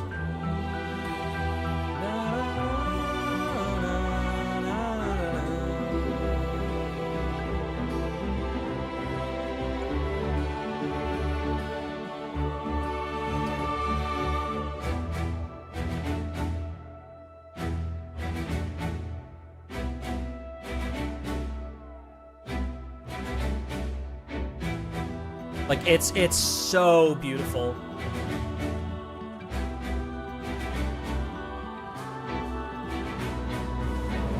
I'm putting another track in era defining. Y'all can't fucking stop me. Yeah, this soundtrack really is just that good. Yeah, it is. Oh, and I mean, I know where I'm putting this next one. I'm already saluting. Hit it, Captain.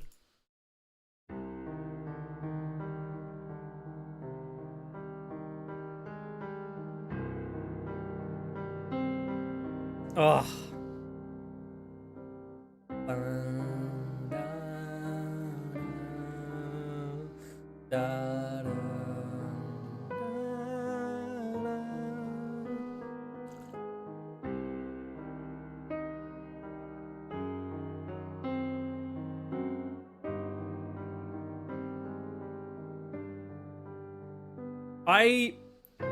I prefer the track that plays at his throne in Natlan to this one.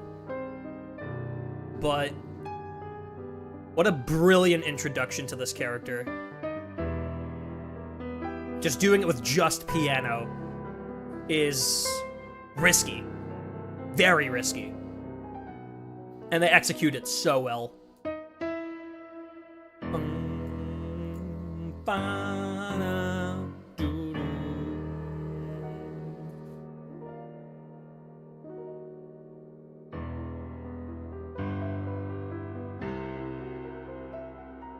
To give such a long-awaited and feared character as the first of the Fatui Harbinger, to make their main theme be exclusively piano is such a risk to take. But they do it so well. This next one's gonna make me cry, man. I don't want to listen to it. I've cried to this track so many times, even though it's so happy. Introduction to a Little Friend.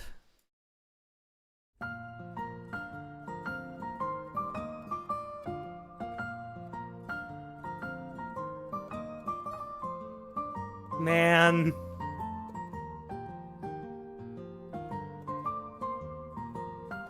I love my little buddy. I miss him. I actually got, like, the ending quest. I completed all of the little buddy interactions, so I got the farewell. I cried so hard during that farewell.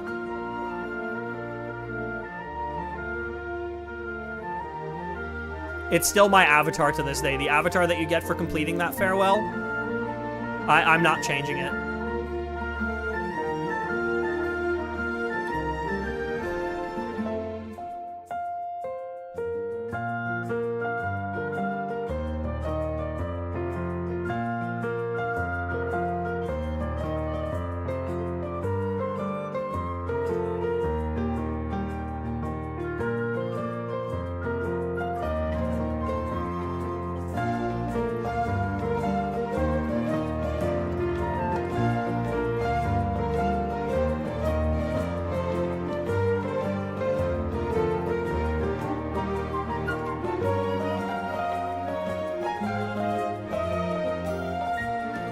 I forgot the fucking key change. Damn.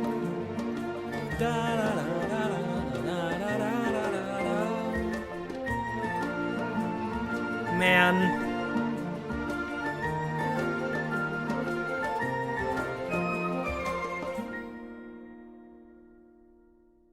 I loved the Little Buddy quest chain so much. I wish it was voiced. It's such an important quest chain to, like, Natlan's history and the overarching Genshin story. I'm gonna put this right below Natlan. I'm sorry. It's going all the way up, because this feels like the second main theme of Natlan to me. Because you had, you know, the actual Natlan main theme is primarily like the Archon quests main theme. This is like the world quest main theme, right? I love Introduction to a Little Friend. It's so nice. All right, last track of the first disc, A Distant Farewell, which I believe plays in it's also in the Little Buddy quest chain, isn't it?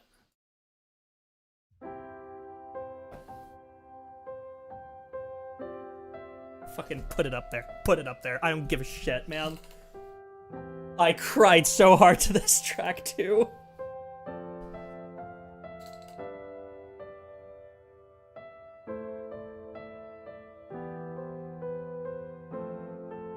This plays in the little, like, the calm area that you unlock at the end of the Tequemacan Valley Little Buddy quest chain.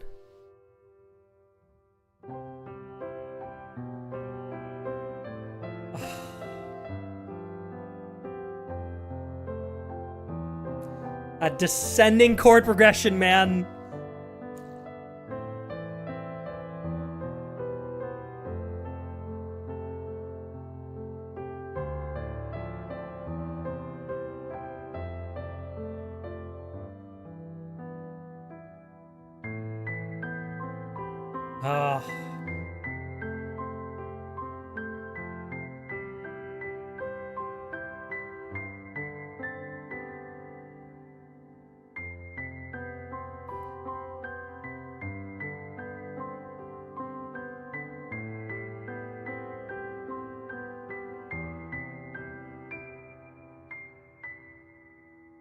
And then this ending.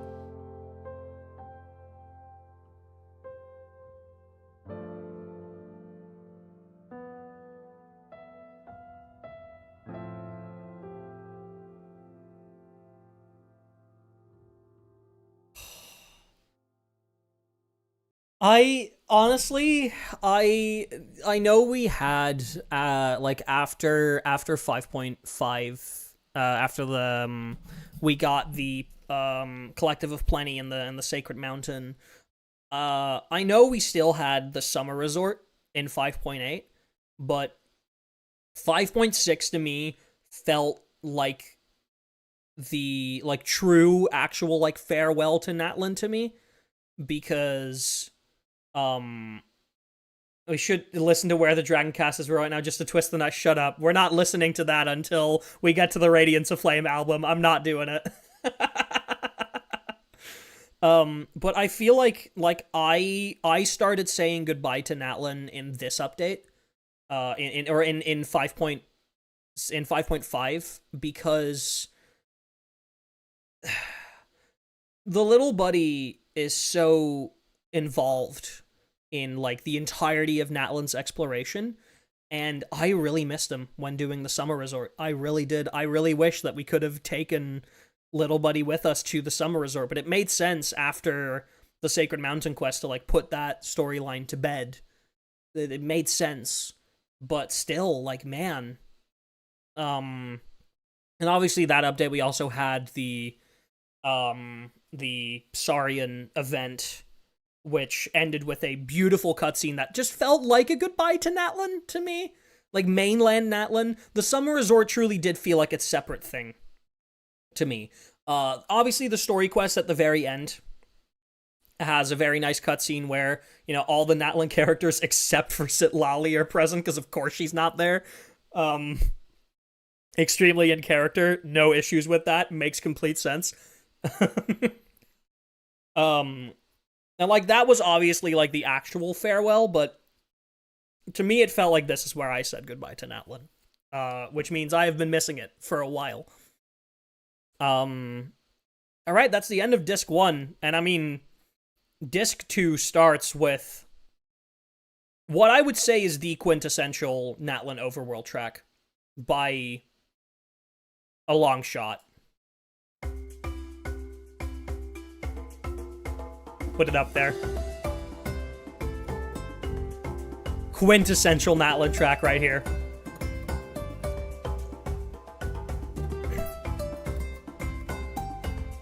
Yuxi Wang! This melody. Not the last time we're gonna hear it.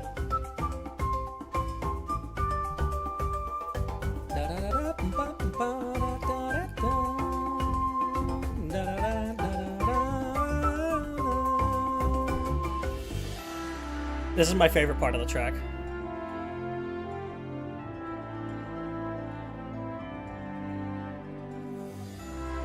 This feels like the main theme of the Natlan overworld exploration to me.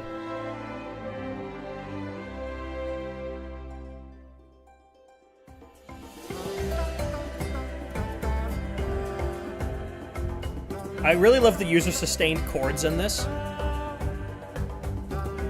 Right here.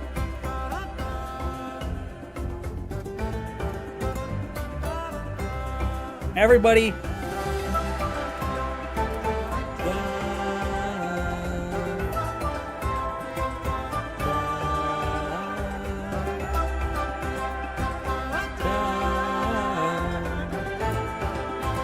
And then this ending is just really nice.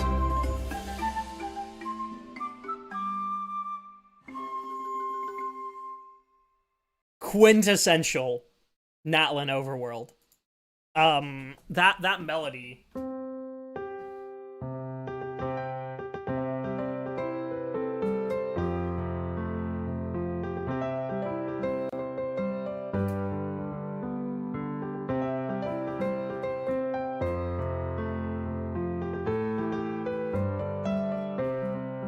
And then my favorite part of that melody is the...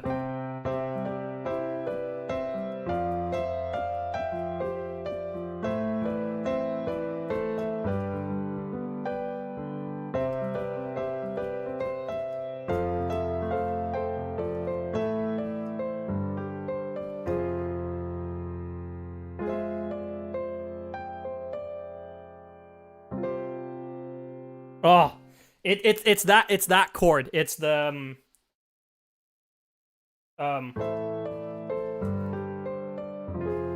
that minor fourth there.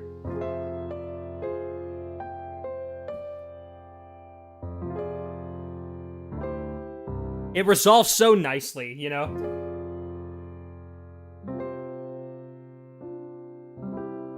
It's such a nice resolution to that melody, because it's such a simple melody. Like, the chord progression is literally just C major, F major,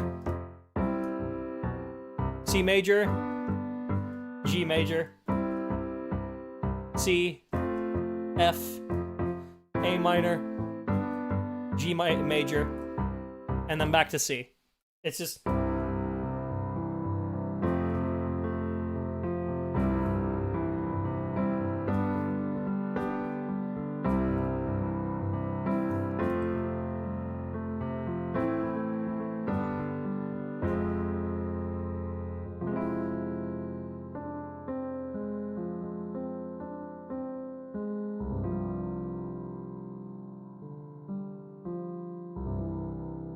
It's so beautiful. It's such a beautiful melody. This guy has such an ability to elevate very simple melodies to something so gorgeous. Yeah. No, genuinely. We love you, Yuxi. Please don't quit the Genshin team. We need you. Right. Next up, flower writing.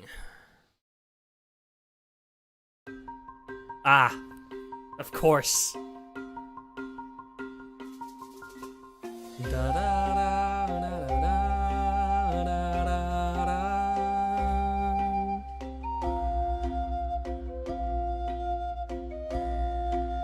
I really like that low end in here. Like that.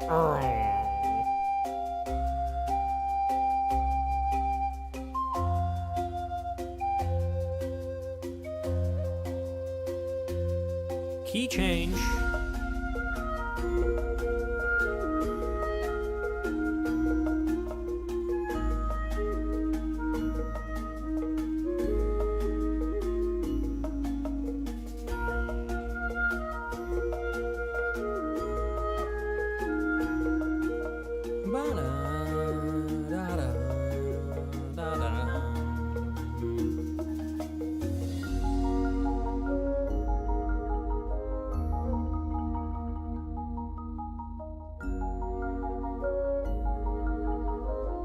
I think I'm gonna just put this one in very good. I like it a lot.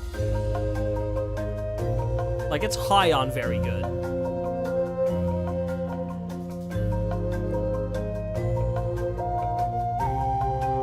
How are we doing for time? Okay, we're doing pretty good for time. Right. Dream of Tranquility. Oh my god, man. Fuck. Natlan Overworld is so good. All of these are so instantly recognizable.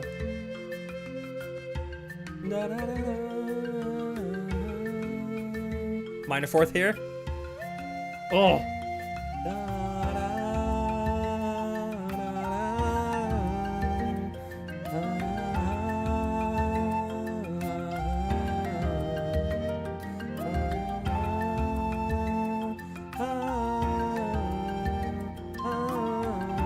this minor fourth here. Oh, gut-wrenching.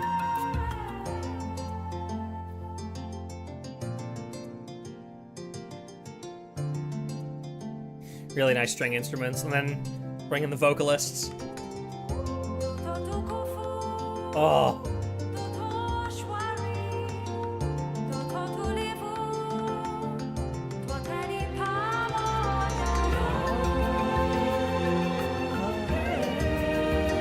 Another minor fourth upcoming.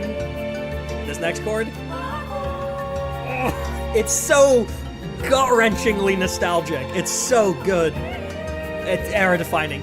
Fuck it.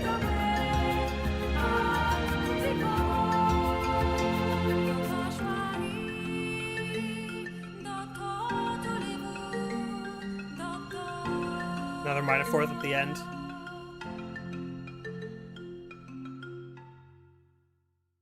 Man. Oh. Natlan Overworld, how I miss you. Right, next. Oh, fuck. Feast and Bounty. I think I know which track this is. Yep. Da, da, da, da.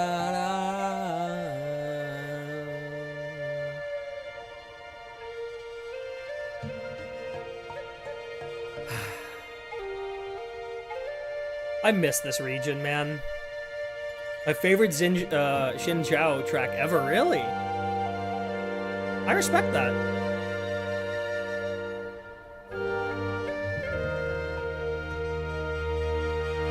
Hit it with the horns. Vocalist.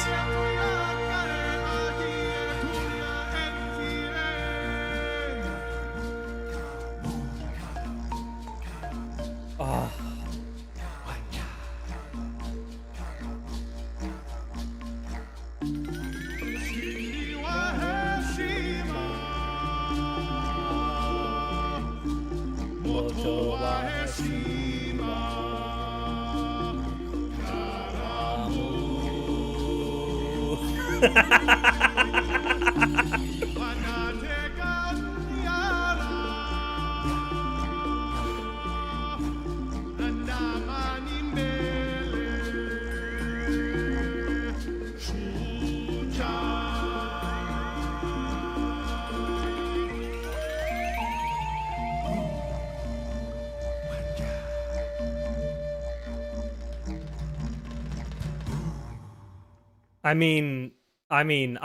Yeah, it's happening. It's gotta happen. I'm sorry.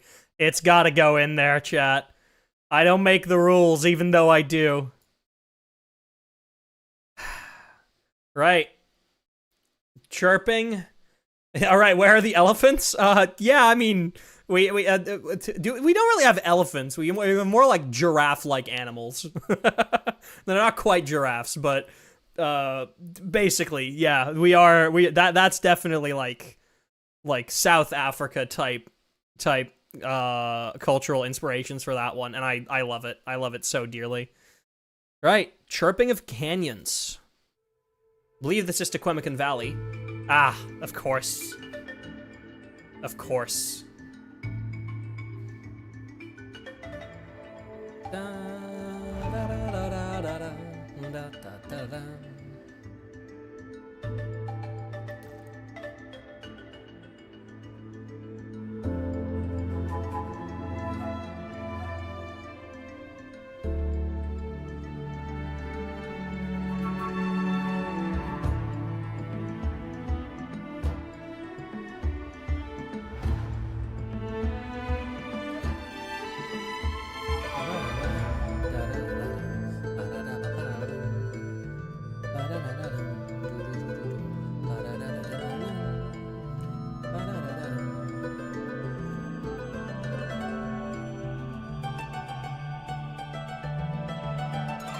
God, we're already over halfway through the soundtrack. God damn. This shit's flying by.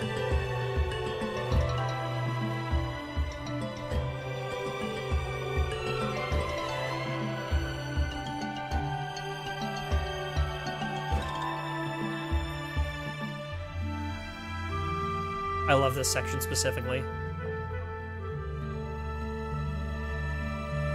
This is your favorite area track, really? I respect it.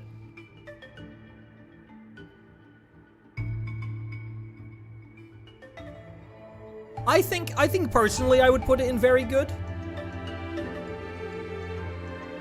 But I can make a case for peak. Yeah, it's going in peak. I can make a case for peak, so it's going in peak. Oh, gorgeous. Hell yeah. Right. Where Rain Clouds Gather, which I believe is just another overworld track. Oh, it's this one. It's a nighttime track.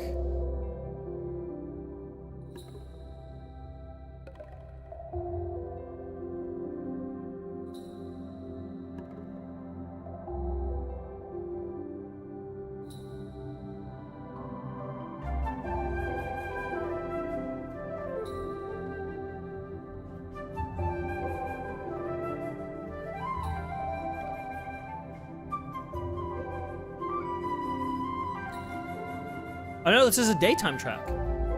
Huh.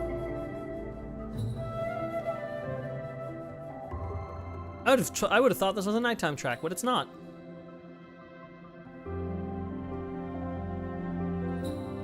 Oh, dude, that piano.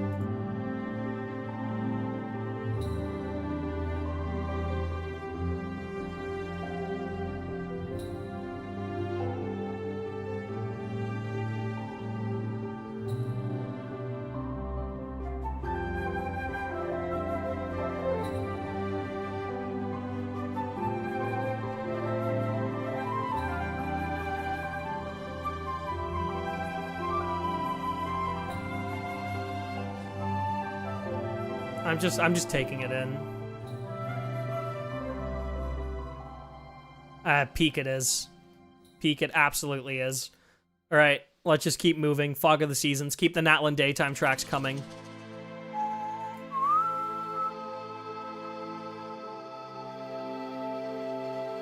That whistle immediately, like, brings me in.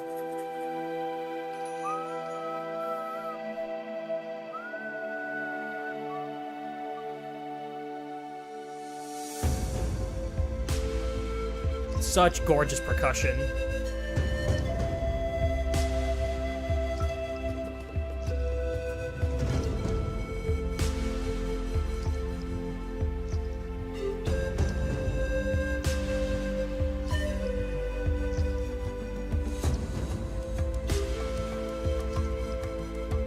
All of these are just so relaxing. Finding out this one was made by Lunan gave me a mini existential crisis. Yeah, this is like, at the time was quite new for like Lunan's style.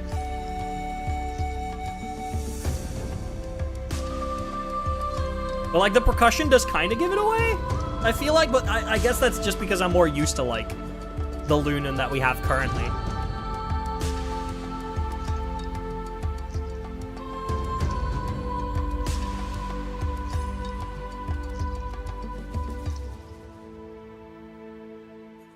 Oh, man. I'm gonna put that one in just very good. The fact that I still haven't even had a single wouldn't skip. Like, it's all just been up here. I haven't had a single wouldn't skip. That's crazy, man. Might as well delete these 2 tiers. Quetzal's Yearning. Oh, it's this one. Which I believe is just another daytime track.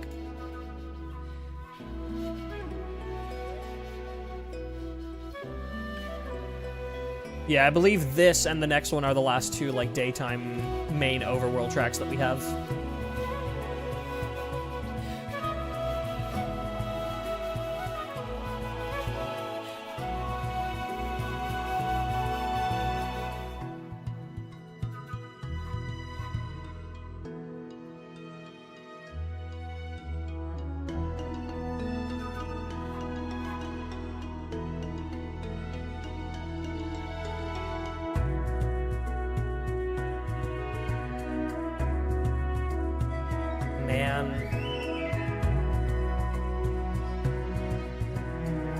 There is not a single area in this region that isn't, like, gorgeous. There's not a single, like, shot of Natlan that you can create that doesn't look extremely pretty and doesn't make you feel things when you put any of these tracks on while looking at them.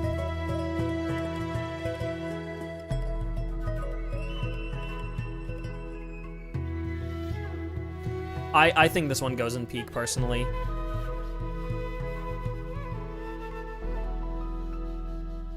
Yeah. Oh god, what's next? Is this our last daytime track? I believe it is. Delightful Whimsy. Which one's this one again? Oh, of course. Natlan is so easy to get footage of, right?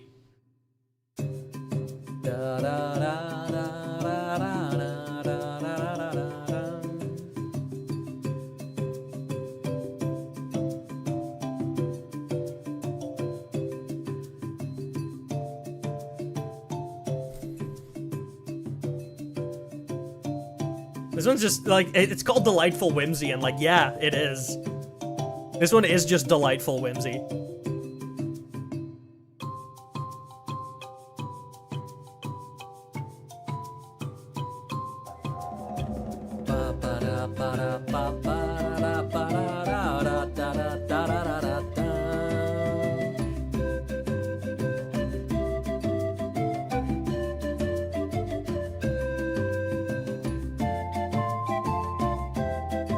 It's just whimsical. It's just fun.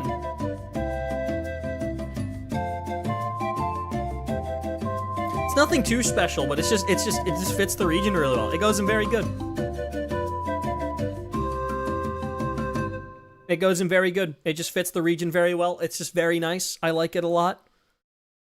All right. 45, Eventide Chant. I believe we are at the Natlan nighttime tracks, which means that I'm about to put a lot of things very high, I think. Put it up there. Put it up there. Just hit it.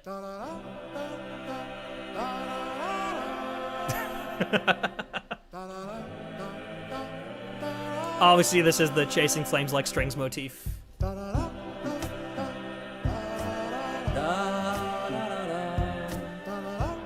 Those vocals, gorgeous, right?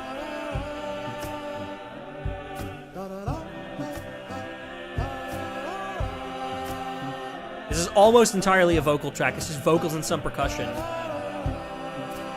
There's nothing else. Obviously, now there is.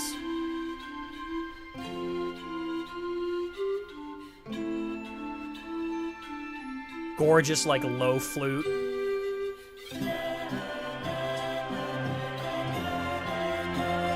Here comes that minor fourth. Oh.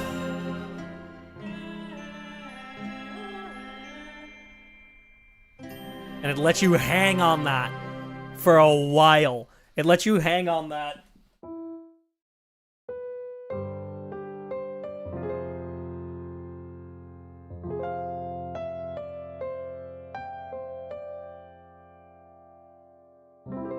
It lets you hang on that minor fourth for so long, which is good. It's good, because that really, like, it's... I wouldn't necessarily call it tension. I mean, yes, that is, in technical terms, that is what it is. But, like, it's just, like... I like to call it gut-wrenching nostalgia. Because that's what it is. That's what it feels like to me. It's gut-wrenching nostalgia. So you hear that, and just internally, something in you just goes, ooh. Oh... I feel that one, you know? That's what that chord does to me, especially in tracks like these. Right. Silent Voices of the Night. Is this the track that I think it is? Because if so, this is about to go pretty high up. It is. I've cried to this track. Like, a not insignificant amount of times.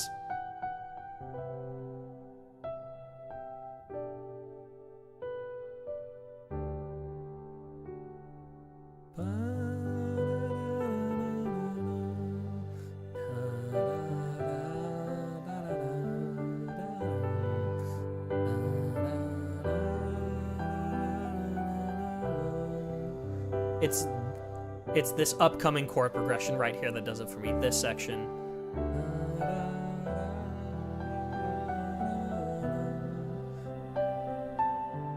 Ugh.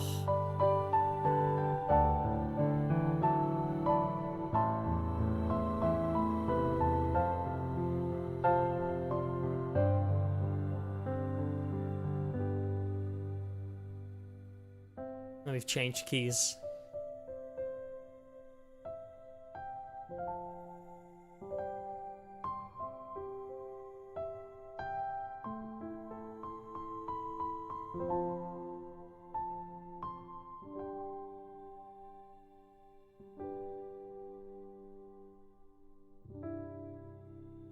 Such a nice return to home as well. Good, like returning to root chord. What key is this in?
Oh, man, what a gorgeous track. It's such a simple track too. Like it is not a complicated melody at all, but I have to put it up. I have to put it in era defining. I have no choice. I unfortunately have no choice. All right. Dusk of Dusklands, or Dust of oh shit, I misspelled that. It's Dust of Dusklands, not Dusk. Fucking Dusk of Dusklands. Jesus Christ, Rosa. Oh, this one. Another nighttime track.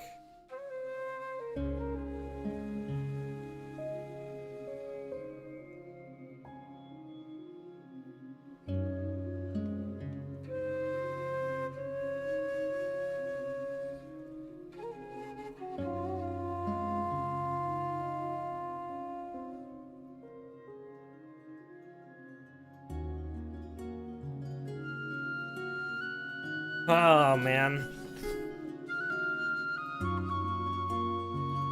This next chord. Oh. Natlan really makes good use of that minor fourth. To be fair, Fontaine did too.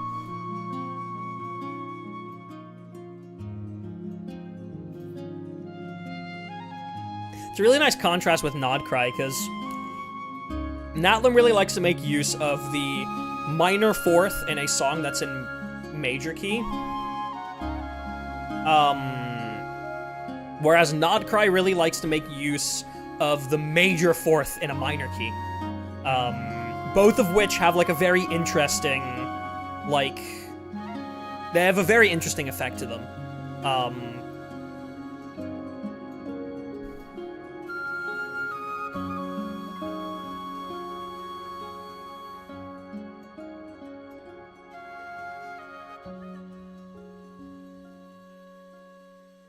I think I'm just gonna put this one in. It's very good. It's just very good. It is a very good track. I don't think I'd put it in peak, but I love it a lot. It's Natlan. I still love it. Come here, this one, I think of those guys in the comments section of it said they wanted to take Ziyuche out for dinner. No, it's fair. It's fair. Like, I mean, with their repertoire at this point and all the tracks that they've made in Genshin, it's at this point I would love to just pick their brain, you know, about all of these. Right. Flute of Wheelakapitsli. Wheelakapitsli. I can actually pronounce that. Oh man. There's the motif from Venture of Tonalamatl, right? Da, da, da, da, da, da, da.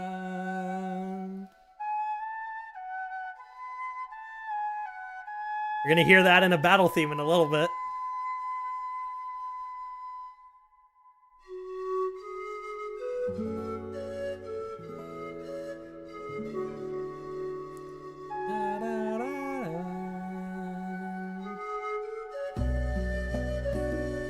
Gorgeous guitar and percussion.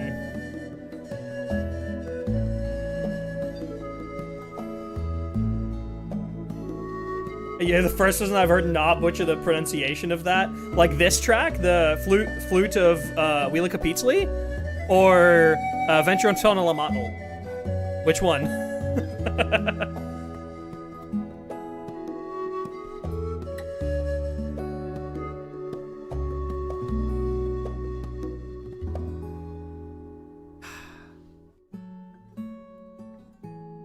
Venture of Tonalamatl. I feel like the pronunciation of that's pretty straightforward. No. Anyway, this one goes into era defining. I'm sorry, it does. Right, A Harvest of Dreams. Da da da da da da. Oh man, so many iconic melodies in the soundtrack. Fuck.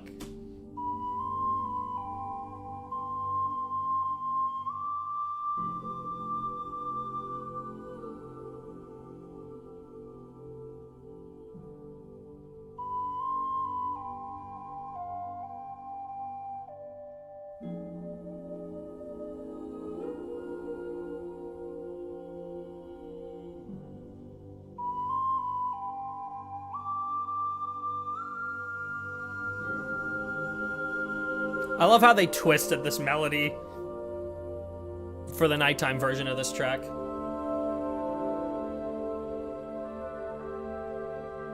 Really nice horns.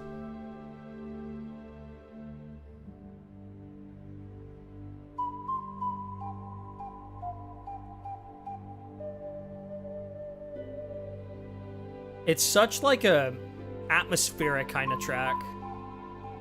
Like, not a lot happens in it, and that's the point.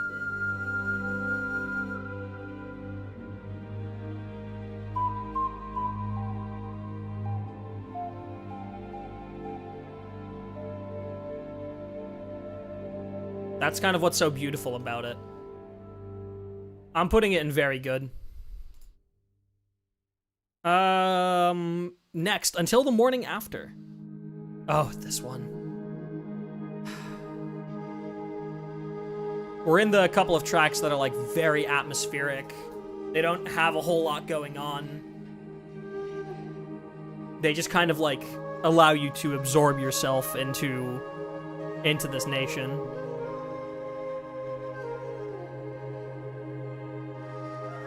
This one honestly also feels very Sumeru Rainforest to me. Like the instrument choice is slightly different. I don't think the instrument choice is what would have fit in the Sumeru Rainforest, but like, if you threw Sumeru instruments on this exact arrangement, it could fit in the rainforest. And that's a good thing, by the way. I like that about it.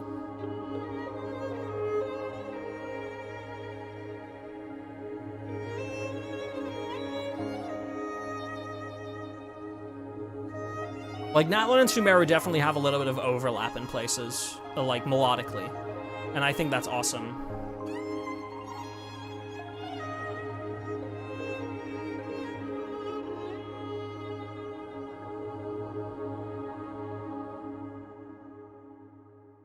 Oh man. In peak it goes. I'm afraid it goes in peak. Right. Oh god. If this next track is what I think it is, it's about to go very high up. It's the Nocturnal Firmament's Luster.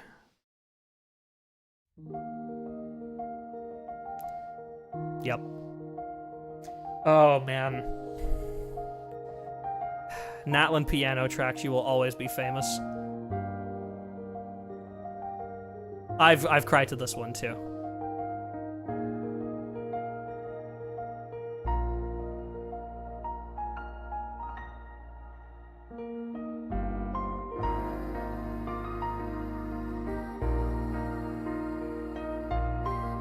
Pretty quiet, like, female choir in the background.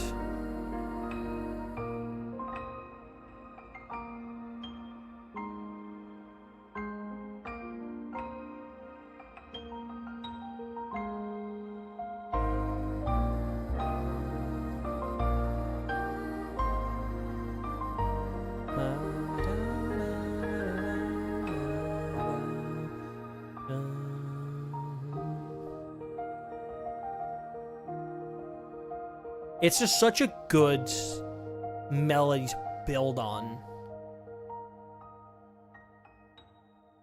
Like that, the...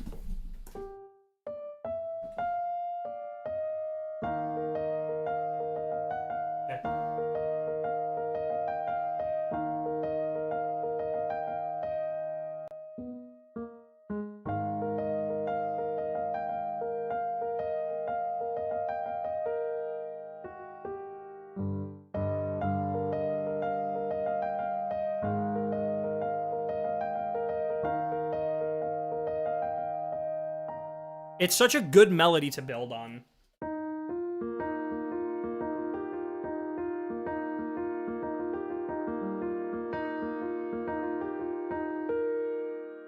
Because, like, you can play that on top of so many chords in that key. Like, you can go...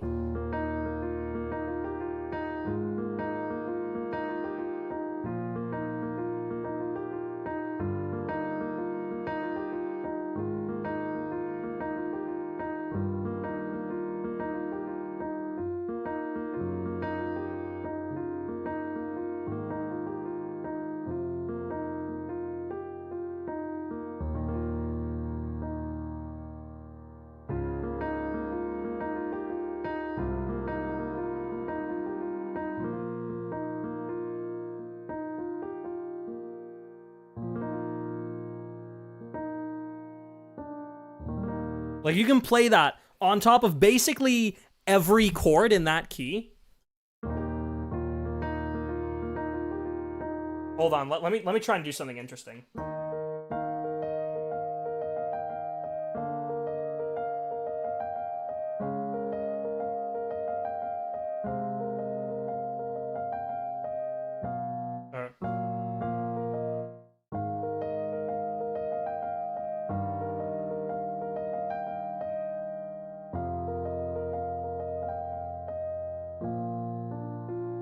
The way that you can do that descending chord progression on top of that, the...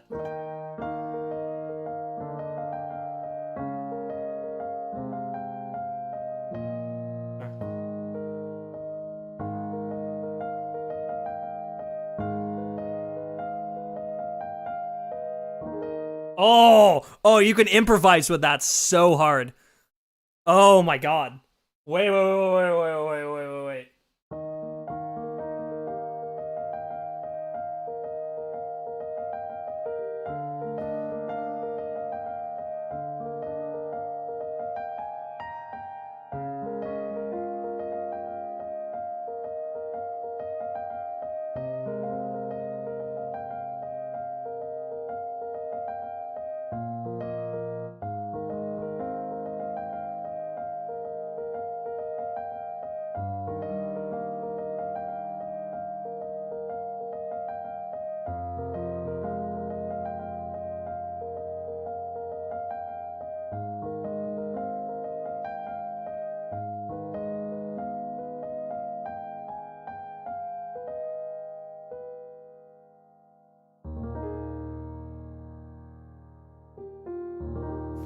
You can play Columbinus motif on top of it. Oh god.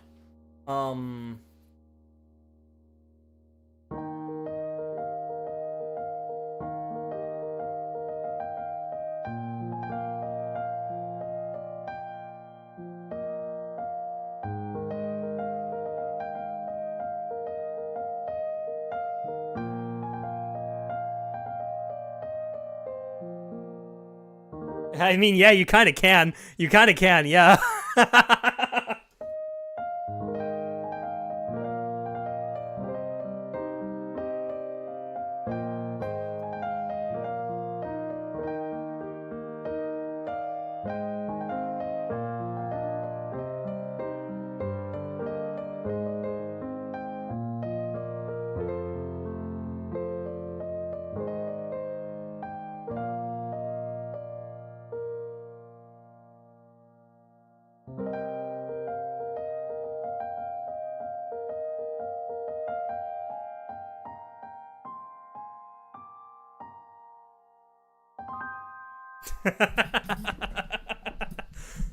Man. Yeah, that one's high up on the list. That one I put it in era defining because it is. All right. Shedding Twilight.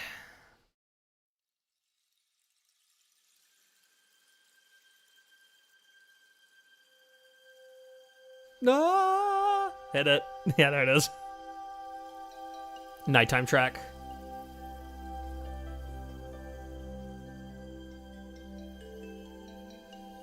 I believe this is the last generic nighttime track that we have.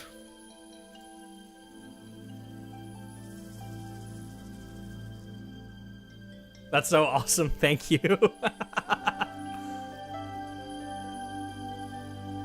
Key change. Ooh. Da, da.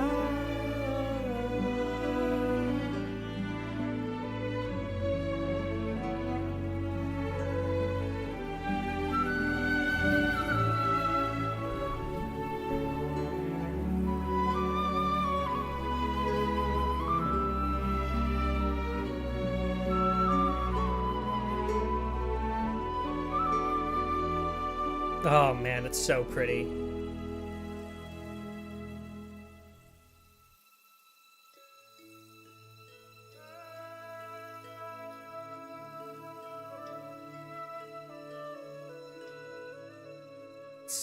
So pretty.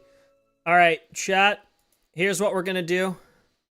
I'm gonna take a very short bathroom break, and then we are going to continue with the area specific tracks that should be coming right after this. So do not go anywhere. I will be right back.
I return.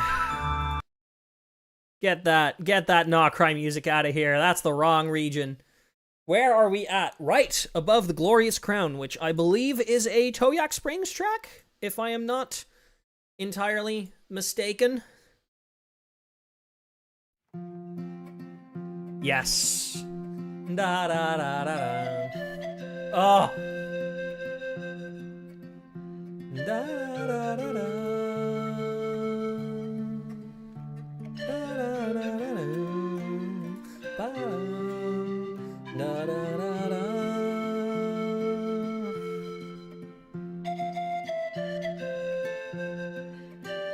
Such a pretty track.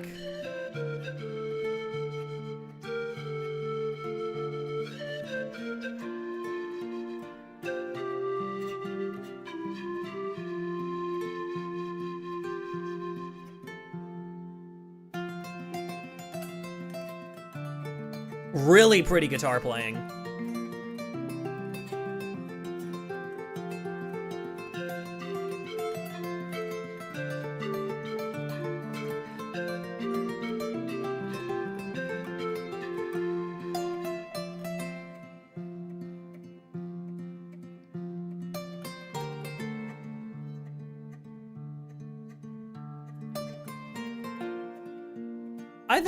I think I'm just gonna put this one in very good.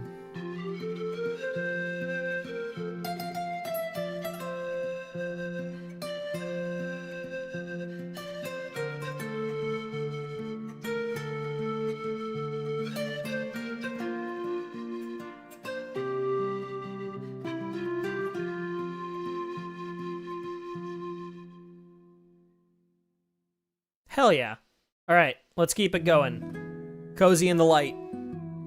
Oh. That guitar, I know we're in Toyak Springs still.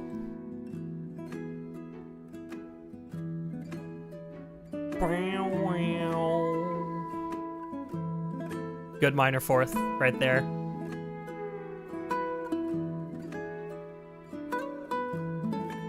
Another one here.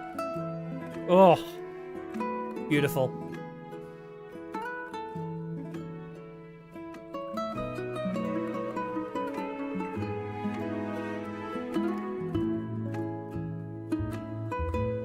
Another one here.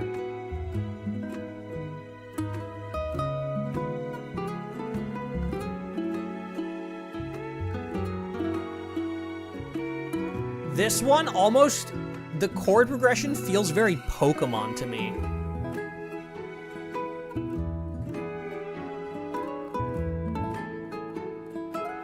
Specifically, like, very, like, Sinnoh, like Gen 4. Obviously not instrumentation-wise, but chord-wise.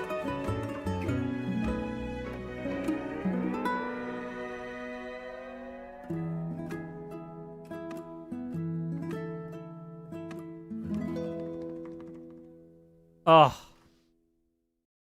Very pretty track. That one goes in peak. Just because of that chord progression. Right, Where the Breeze Stills, which I believe is an Upper Sanctum track? In Toyak Springs? Yep. Oops, I haven't been... There we go.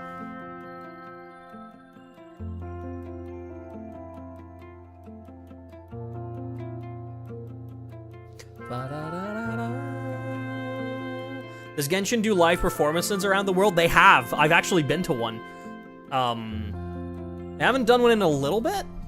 Like, the last ones they did were, like, late 2024, early 2025. But I've been to one. And I would still consider that one of, if not the best day of my life.